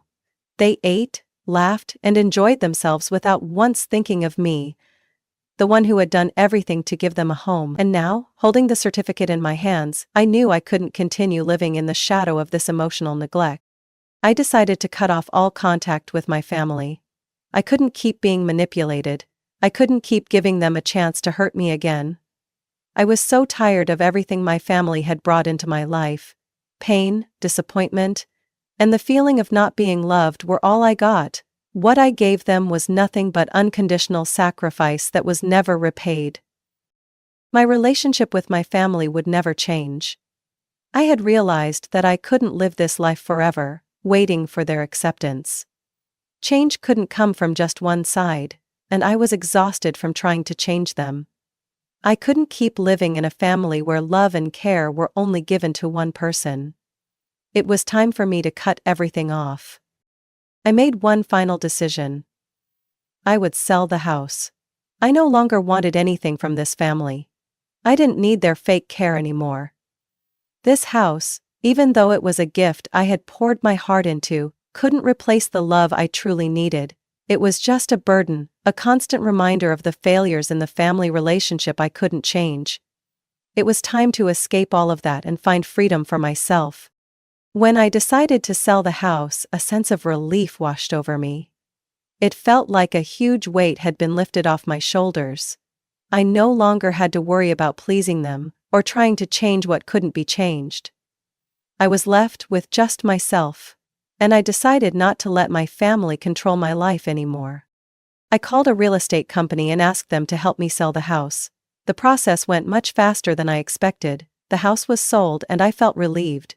The money from the sale was transferred into my account, and at that moment, I knew I had done the right thing. I didn't need to hold on to a house just because I wanted to keep a part of that family. I had lived for so long in sacrifice, waiting for something from them, but now I understood that I couldn't continue like that. The freedom I felt after selling the house was amazing. I no longer had to live in the painful memories of my family, no longer had to try to please people who never saw me as an important part. I was free, and I decided to start over. But this time, I would live for myself, not for anyone else. I would build a life where love and respect were unconditional. And then, I began to search for a new future, not in the place I was born, but in a place where I could live freely on my own terms. I didn't know where I would go, but I wasn't scared anymore. I didn't need acceptance from my family, from people who never understood me. I would find a place where I could build my own family, where love wasn't forced, where respect was a given. A real family, not the one I had once known. I would not let anyone take advantage of me anymore, never again. I would write my own story, a story not bound by fake emotional ties, a story of true freedom and happiness. That day when I walked out of my old house, I no longer felt regret. I no longer wanted to go back, no longer wanted to live in the shadow of a family that never considered me an important part. I was ready to write a new chapter in my life, where I could find the peace and freedom I deserved. And I knew, even without my family by my side, I would find love and respect from others. From those who would love me for who I truly am. Tessa's story is a powerful reminder of the strength in recognizing one's self-worth, and the courage to walk away from toxic relationships. Sometimes, love and respect cannot be found in the people we love most. Cutting off contact and seeking freedom can be the first step in building a new life, one where we are loved and respected unconditionally. Tessa's journey proves that liberation is never easy, but it is worth more than any sacrifice. And relax. Thank you for following Tessa's story. What do you think of her decision? Could you do the same in a similar situation? Share your thoughts in the comments, and don't forget to follow the channel to catch more interesting stories about family life. Absolutely no one could have guessed that I would disappear that very night. Not because of a fight, not because of some earth-shattering blowout, but because of one sentence. One sentence that toppled 37 years of patience like a row of dominoes built with sweat, tears, and silent endurance. They thought I'd fake a smile again, take a step back again, clean up the mess again like I always did. But this time, I let everything burn behind me. My name is Lily, the eldest daughter, 37, unmarried, childless, and always assumed to be the silent support beam of the Barnes family. My whole life, I've shouldered the things no one else wanted to do, from babysitting to cleaning up the battlefield after every family holiday. But no one ever asked if I was tired. No one ever cared what I wanted. That evening was my parents' 40th wedding anniversary. Walter and Diane Barnes. The party was held in the backyard of my younger brother Andrew's house, out in the suburbs of Portland, Oregon. String lights hung between the maple trees, tables loaded with grilled meat, cold beer, and a 3-tier cake I had ordered myself the week before. Everyone was there. Uncles, aunts, distant cousins, even old friends of my parents I didn't recognize. I, as usual, had been in the kitchen since the afternoon. I grilled meat, made lemonade, soothed Andrew's kids and my youngest sister Natalie's kids when they cried from falling or fighting over toys. I was the only one who didn't sit down for more than 10 minutes the entire party. But I was used to that. Around 8 p.m., my dad, in his crisply ironed white shirt, stood up, raised his glass to my mom, and tapped the rim like he was about to address the United Nations. The whole backyard went quiet. All eyes turned to them. "Thank you all for coming tonight," he said with a smug smile. "We have a special announcement. To celebrate 40 years together, next week the whole family is flying to Cancun, Mexico, for a beach party. Everyone here is invited." Oh, applause erupted, mixed with cheers from the kids bouncing on their chairs. Natalie screamed in excitement. Andrew turned to his wife, hugging her like they had just won the lottery. I stood frozen, still holding the bottle of hot sauce I was halfway through pouring into the salad bowl. Mexico? A family trip? The whole family? I looked around, no one looked at me. I swallowed hard, stepped toward the main table, and forced a smile. "Dad, what time's the flight, so I can request time off work?" I asked, trying to keep my voice calm. He turned to me, face darkening. "You don't need to know," he said loudly and clearly, in front of over 30 people. "Because you're no longer part of this family. You can stay behind and watch the kids, like, always." I went numb. My mom gave a little chuckle and waved her hand like she was shooing a fly. "Lily, don't be dramatic. You know everyone has their role. Taking care of the kids is what you do best."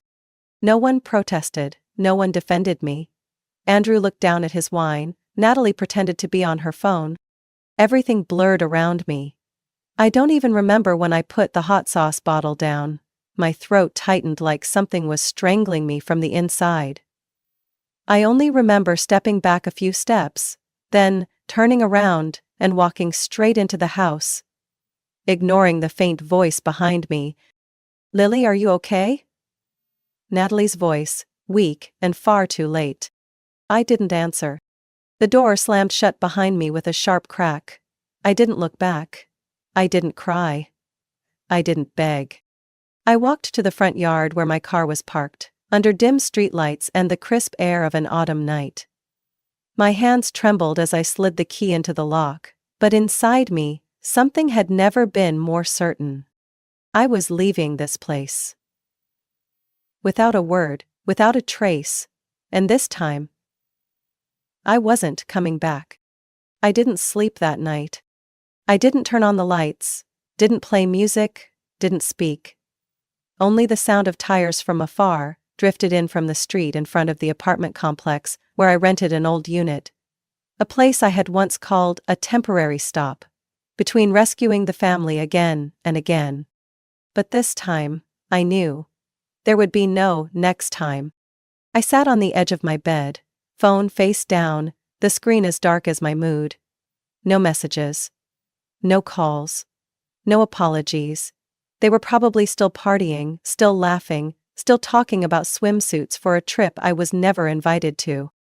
At 1:43 a.m., I stood up and pulled a suitcase from under the bed. An old canvas duffel. I tossed in a few outfits, a pair of sneakers, my wallet, passport, and personal documents. Then I stopped at my tiny bookshelf.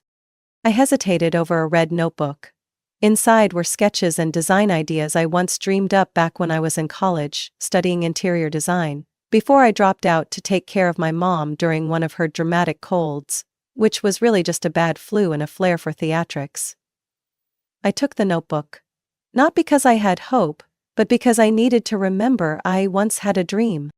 I locked the door, wheeled my suitcase down the silent hallway through the parking lot, and sank into my old but loyal 2006 Toyota Corolla. I didn't need GPS. I knew exactly where I was going. Astoria. A coastal town 3 hours from Portland, nestled between cliffs and the misty gray sea. I'd passed through once during senior year. On a field trip I had to cut short because Mom called and said, "Andrew has a fever, come home and take care of him." That time?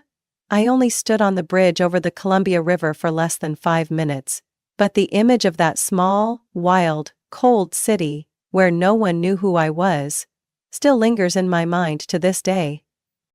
I arrived in Astoria while it was still dark. A thick fog covered everything, making the streetlights look even more eerie. The sound of the ocean was constant. No one called.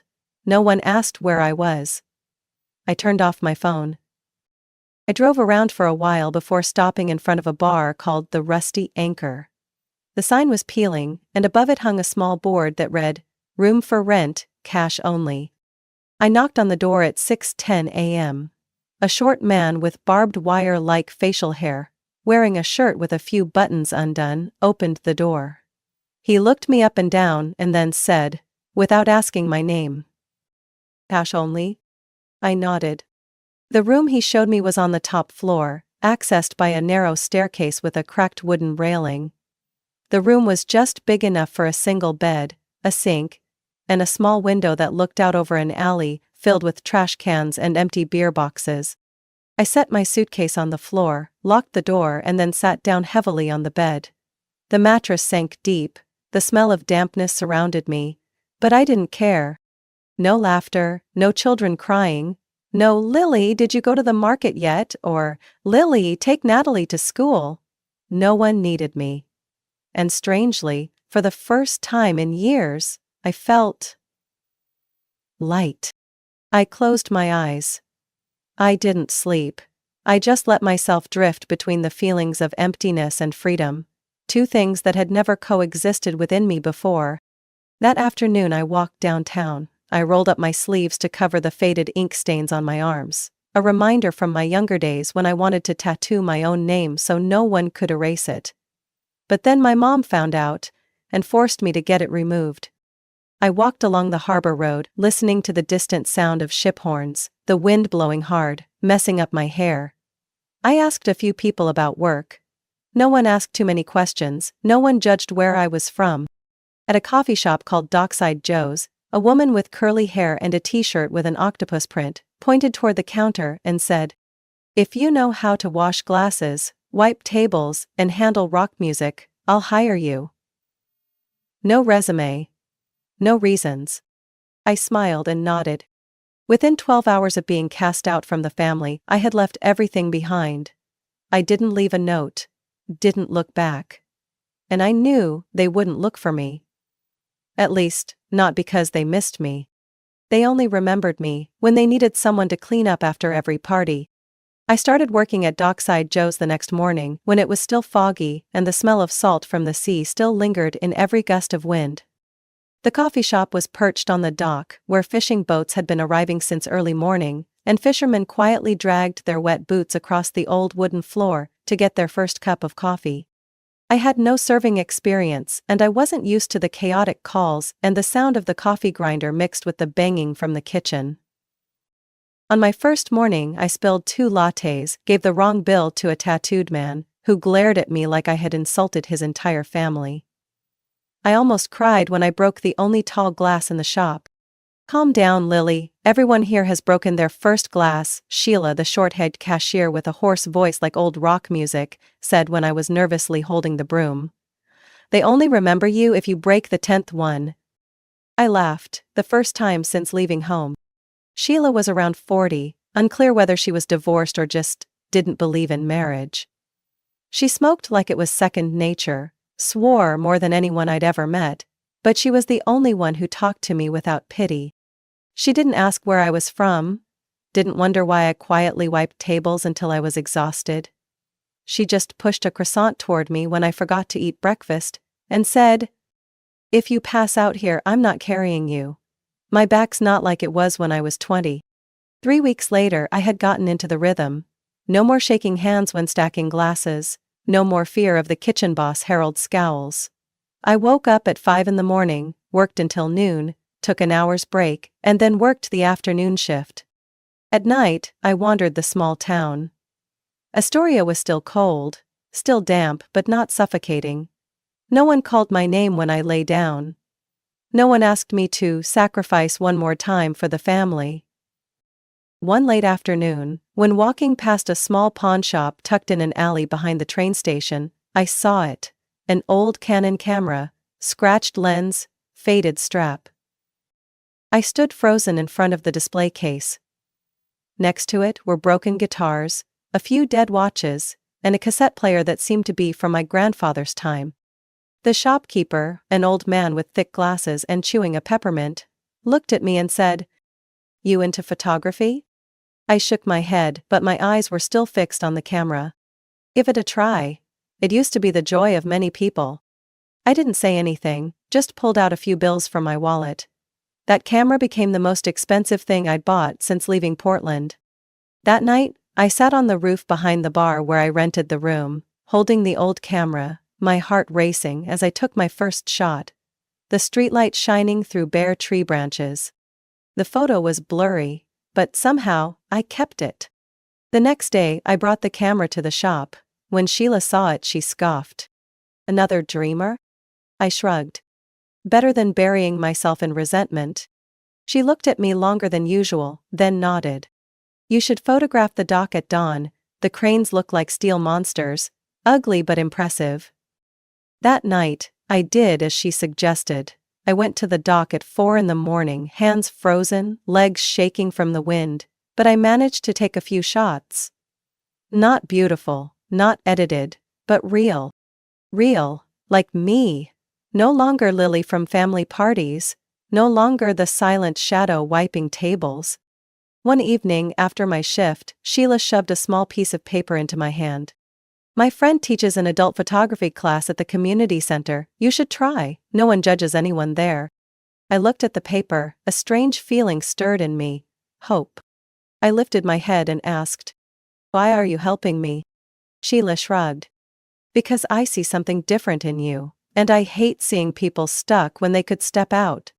I went back to my room and looked at the photos scattered across the bed. The silhouette behind the crane, the waves crashing against the rocks, the light shimmering through the raindrops still clinging to the dock's railing. I wasn't good yet. But I was living a life I never dared imagine. No one was controlling me. No one was defining me. And for the first time in 37 years, I started to believe I could be myself, without anyone's permission. I was wiping the last table of the evening shift, my hands sticky with cold coffee, and all I wanted was to dip my feet in warm water, when my phone in my pocket buzzed. 3 times. Then it stopped. Then it buzzed again. The name on the screen was Sophie. I froze. Sophie was my oldest niece, Natalie's daughter. Only 14, but always the one in the family who would ask, "Aunt Lily, are you okay?" after every party when I was exhausted. She would doodle on napkins and slip little notes into my pocket with things like, "I love you the most." I hesitated. Part of me wanted to let it go to voicemail. But my fingers swiped across the screen. "Aunt Lily?" Her voice trembled, as if she was hiding in the laundry room and speaking softly. "Oh yeah, I'm here. Mom and Grandma are really upset. Everyone doesn't know where you are. Mom said you were mad and left, but I miss you. Can you come home?" I sat down on the chair by the sink, resting my hand on my forehead. That familiar feeling came back. The feeling of wanting to go back and comfort someone.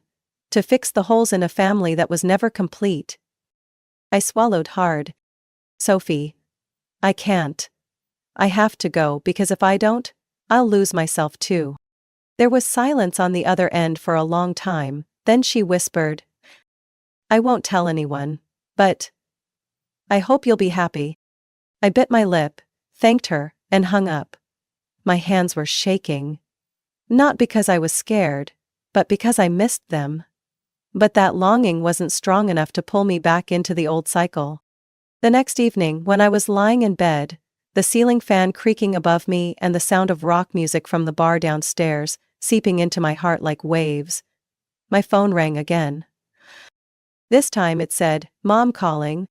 I looked at the screen, then I hit the answer button. "Lily!" My mom's voice was sharp like a razor. "Where are you? The whole family is worried sick." I gave a hollow laugh. "Worried? 3 days and no one sent me a word. Now you remember I'm missing? Because there's no one to watch the kids? Don't be rude, she almost shouted. You left without saying anything, and now you're complaining? We're about to go to Mexico and no one can watch the kids. Andrew and Natalie are fighting because they don't know what to do. You're the oldest, you should have responsibility. I jumped up from the bed, my heart pounding. Responsibility? I emphasized every word. I gave up school, I gave up work, to be the oldest sister. I changed their kids' diapers when they were out on dates. I washed dishes after Natalie's wedding party until 2 a.m. I paid Andrew's credit card bills without asking for repayment. And now, for one trip, you dare tell me I'm not part of this family? There was a pause on the other end. Then my dad's voice cut in, deep and angry. What the hell are you doing, leaving like that and getting away with it? The kids need you, the family needs you. No, I said firmly. You don't need me. You only need my service. I'm not a servant.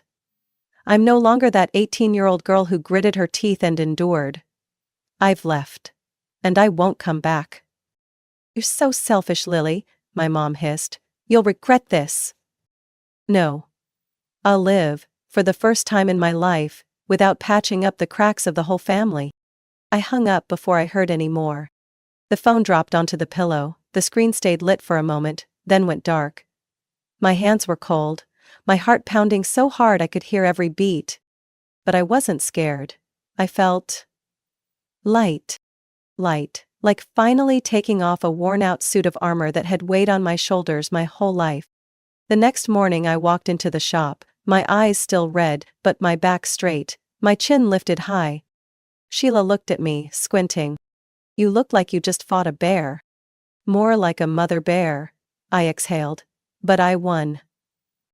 She nodded, pushing a cup of black coffee toward me. Then work the evening shift today, celebrate the victory.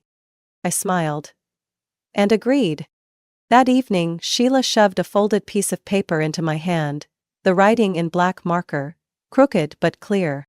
Basic photography class, Thursdays at 7 p.m. at the Astoria Community Center. I looked up, surprised. Do you think I should go? She shrugged, taking a drag of her cigarette outside the shop. I think you're holding the camera like it's a weapon. Instead of just shooting in silence, why not try learning how to shoot properly? Besides, you need a place to do something for yourself. Those words pierced straight through me, like a needle through the layers of dust-covered defenses in my mind. Thursday night, I stood in front of the community center with my heart pounding. The building was painted light blue, old but warm, the yellow light spilling through the glass doors like an invitation. I walked in, clutching the old camera to my chest like it was my last lifeline. Paul, the instructor, was a thin man with sharp eyes and a voice like water flowing over rocks. Not loud, not flashy, but every word he said made the class fall silent. He didn't ask why we were there. He just, have you ever seen something that made you want to stop and keep it forever? I didn't answer, but I knew I already had my answer. It was that moment I stepped onto the dock at my first sunrise, when the sea wind whipped against my face, and I still took the shot, even though my hands were shaking from the cold and my eyes stung. The class didn't teach holo theory. Paul took us out. To the streets. To the docks. To where the cranes roared like giant beasts. He said, don't look for beauty like in magazines. Look for the truth. The rough, the dirty, the things no one bothers to see clearly. I photographed grimy hatted dock workers, their hands blistered, but their eyes peaceful as they looked out to sea. I photographed a woman collecting bottles among the rocks, her back bent like a bow, and a smile no one noticed. I started printing out my photos, taping them to the walls of my room. That shabby room above the bar now looked like a tiny studio, full of raw, unfiltered images. Each photo was a piece of me, a Lily slowly coming back to life, no longer the peacekeeper of the Barnes family, no longer the silent shadow at parties, but my true self, with my own perspective. One night, after class, Paul and I stood looking out at the ocean, the wind blowing hard, the lighthouse beam sweeping long arcs into the sky. He looked at the camera in my hands, then asked, why do you shoot? I froze. Such a simple question. But it took me nearly a minute to speak. Because I need to prove to myself that I can hold on to something that's mine. Paul didn't reply, he just gave a small nod, but I knew he understood. From that night on, I threw myself into photography like a drowning person grabbing a rope. After shifts at the cafe, I picked up my camera and went. I didn't plan, I just let my eyes lead me, searching for small moments, stories no one bothered to tell. An old couple walking slowly, hand in hand, through the park. A dog waiting outside a grocery store, watching inside as if guarding the whole world. A torn fishing net hanging over a railing, catching the blood-red light of the sunset. I began organizing the photos by theme. Dock workers, life behind tourism, the things no one captures. My portfolio started taking shape. Not Instagram pretty, but gritty, alive and layered. Paul looked through it once and said, "These shots, they have a voice." You're starting to find your voice, Lily. Back in my room, I looked at the wall covered in photos, and whispered to myself, "This is my life, no one can take it from me now." That night, I got a text from Sophie. Just one line. "They're in Mexico now, Mom's panicking because there's no one to watch the kids." I read it. I didn't feel angry. I didn't feel smug. I just felt far away. In every sense of the word. And I didn't want to go back. I was wiping down the cafe counter at the end of the afternoon shift when the door swung open, the wind chime clinking softly. I looked up out of habit. And there he was, standing in the doorway. My father, Walter Barnes. In his old khaki jacket, looking thinner, his eyes no longer as sharp as the last time I saw him. My whole body froze, like I'd just been doused in ice water. Sheila glanced over from the register, said nothing, but I saw her eyes harden. Dad walked up to the counter without a word. I wiped another invisible mark from the surface, as if trying to erase his presence. "Lily."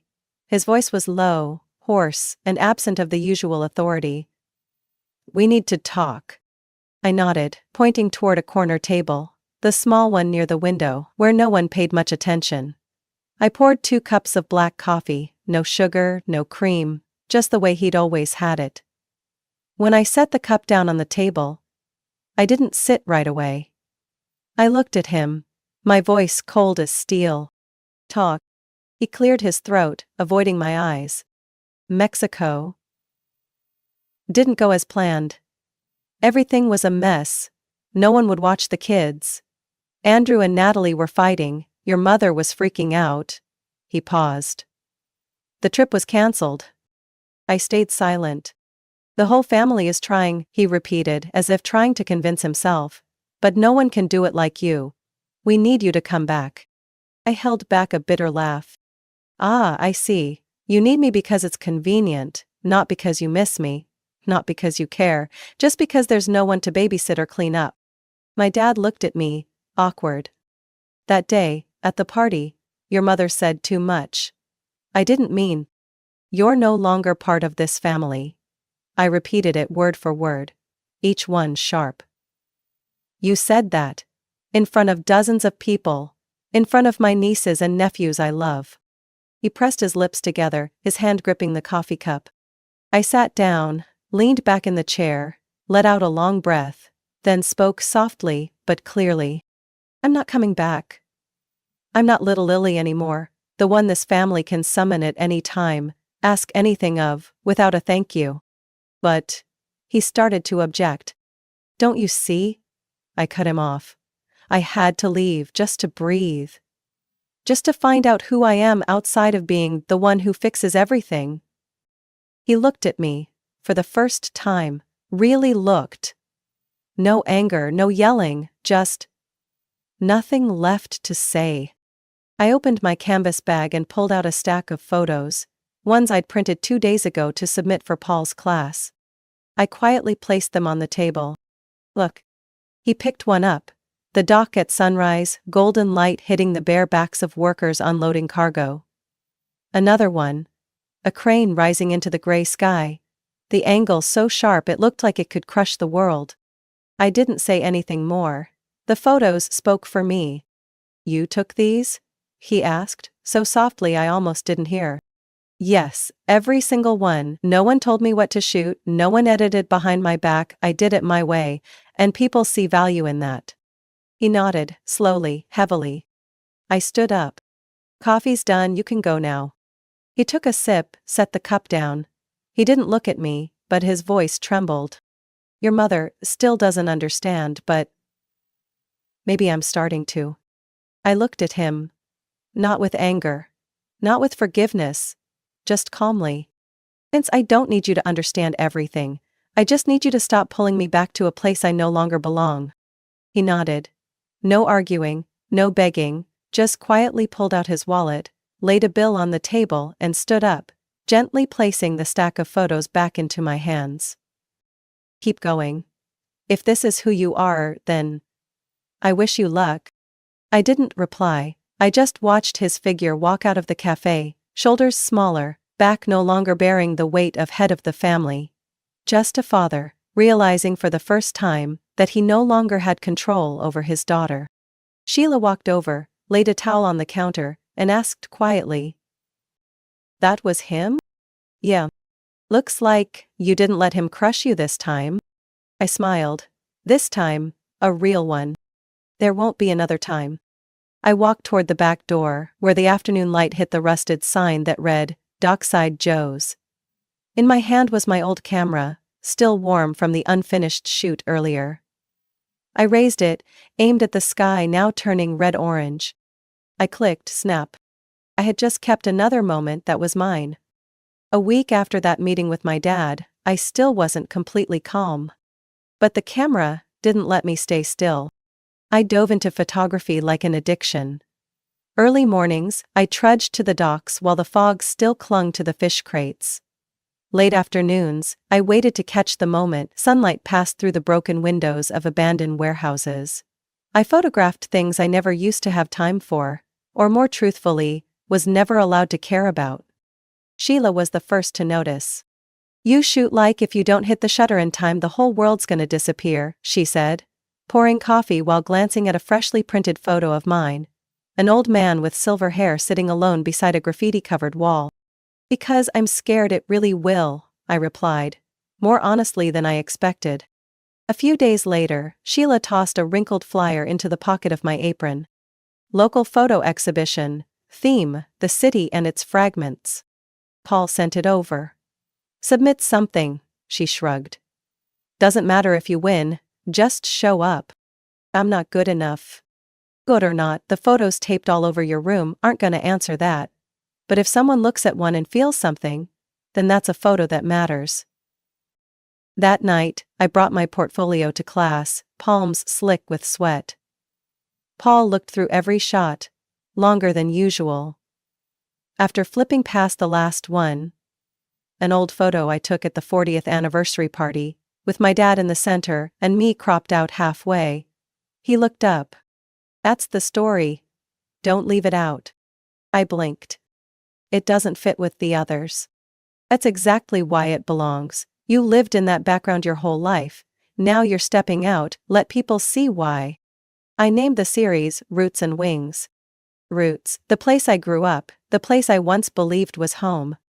Wings, everything I'd built since I left that rotting nest behind.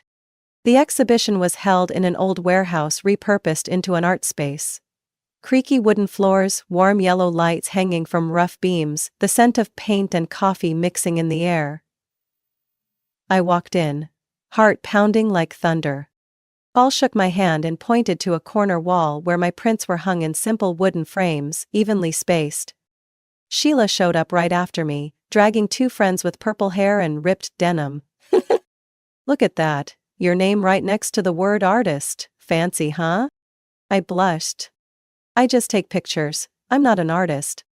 "Then call yourself a storyteller with light?" She patted my shoulder. People started to arrive.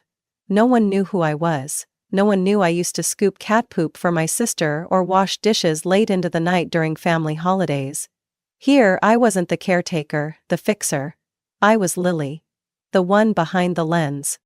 An older woman with silver hair stood for a long time in front of Crane at dawn. She asked, "You took this one?" "Yes. I used to work at the port. Looking at this, I can hear the screech of metal again, thank you." For the first time in my life I felt something clear. My worth wasn't tied to anyone else. An hour later, someone asked to buy Man Beneath Graffiti. A young guy with leather bracelets, clutching a plastic cup of wine. "I need this for my studio, it matches my mood." I sold it for $60. Not a lot, but enough to make my hands shake as I signed the receipt. "You're an artist now," Sheila shouted, clinking lemonade cups with me. I glanced back at the old family photo, hanging at the end of the row. No one asked to buy it. But I didn't take it down. I left it there as a reminder. I was once part of something. But I've built something else. All on my own. Before leaving the exhibition, I sent a message to Sophie. Tonight I had photos up in a gallery. Someone even bought one. She replied a few minutes later. "I'm proud of you. They don't know what they lost." I put the phone back in my pocket, my shoulders suddenly light, like I had just taken off a backpack full of stones. On the way home, I didn't need a map, I knew every corner. Astoria was no longer a place I ran to. It was where I belonged. I was sitting in my small third-floor room, sunset spilling across the walls, photos hanging in a mix of old and new. My old camera rested on my lap, heavy but familiar. The phone screen lit up. A message from Sophie. "The family flew to Hawaii this morning. Everyone's there, except you." Mom said dinner felt like something was missing. I already know what it is. I read that message 3 times. And what I felt was strange. Not pain. Not anger. Not even bitterness. Just lightness. Like I had finally shed the invisible cloak I'd worn since I was 18. There was a time when a message like that would have kept me awake all night, spinning thoughts. Should I go back? Do they finally see I mattered? But now, I only felt peace. I typed back. "Enjoy your vacation. I'm okay." I'm proud that I walked away. Without waiting for a reply, I set the phone down, picked up my camera, and left the room. Astoria was still alive, a small town with a strong pulse, rumbling in its own way. I walked through rain-slick streets, warm shop lights glowing against the pavement.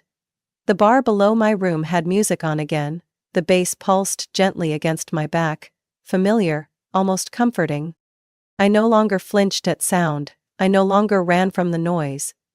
I'd learned how to let myself breathe in the chaos, and to find myself within it.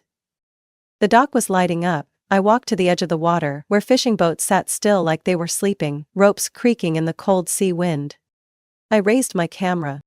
Click. A man was hauling crates of fish from the boat. Sweat clung to his brow, even in barely 50-degree weather. I took 3 more shots. I didn't need praise anymore. I didn't need validation. I knew one thing for certain: this was my choice, a life I made, not one given to me. I turned down a narrow alley, stopping at a brick wall covered in wild drawings. A young boy stood there, hand reaching out to touch a painted bird with outstretched wings. I click. Something in that moment made me pause. The bird. Wings wide. Felt like me. Still wounded, still afraid, but flying. And flying because it wanted to. Not because it had been pushed from the nest. I returned to the cafe. Sheila was clearing tables. "Hit the docks?" she asked, without looking up. "Yeah, still beautiful." I sat down, flipping through the photos I'd just taken. I just shot a painted bird on a wall. A kid was looking at it like it might actually fly. She squinted. "Sounds like you're not shooting to escape anymore." I smiled and nodded. "No. Now I shoot because I want to keep what's alive." That night I sat in my room, photos spread out across the bed. My thoughts drifted to the Roots and Wings collection from the exhibit. Strangely, After selling that one photo, I didn't feel defined by that success. On the contrary, I felt free, unchained from needing anyone else's view to shape mine. I had once been roots, buried deep in duty, in expectation. Now I was wings, not perfect, not straight, but entirely my own. I took one more photo, the yellow lamp casting light over the old camera. In the frame was my hand, steady, no longer trembling. Early the next morning, before the city woke, I threw on my coat, slipped the camera into my bag, and stepped outside. No one stood at the door. No one asked, "Where are you going?" I walked into the soft fog, the camera swaying on my shoulder, my footsteps even in a town still half asleep. In the distance, the harbor, low rooftops, and the first streak of morning light cutting through the clouds. I was no longer the one left out. I was no longer the one who sacrificed in silence. I was Lily, the one walking through her life, asking no permission, needing no approval. And I was still walking. Lily's story isn't just a journey of walking away from a toxic family. It's a powerful reminder that you have the right to live for yourself. In real life, many people quietly sacrifice for their loved ones, forgetting their own worth. But like Lily, it's only when we dare to step out of the shadows that we truly find freedom, passion, and self-respect. Don't let anyone define you by the role they want you to play. You deserve a life that is entirely your own, whole, and free. What do you think about Lily's journey? Have you ever gone through something similar? Share your thoughts in the comments below, and don't forget to follow the channel so you won't miss more heartfelt and honest stories about family and life.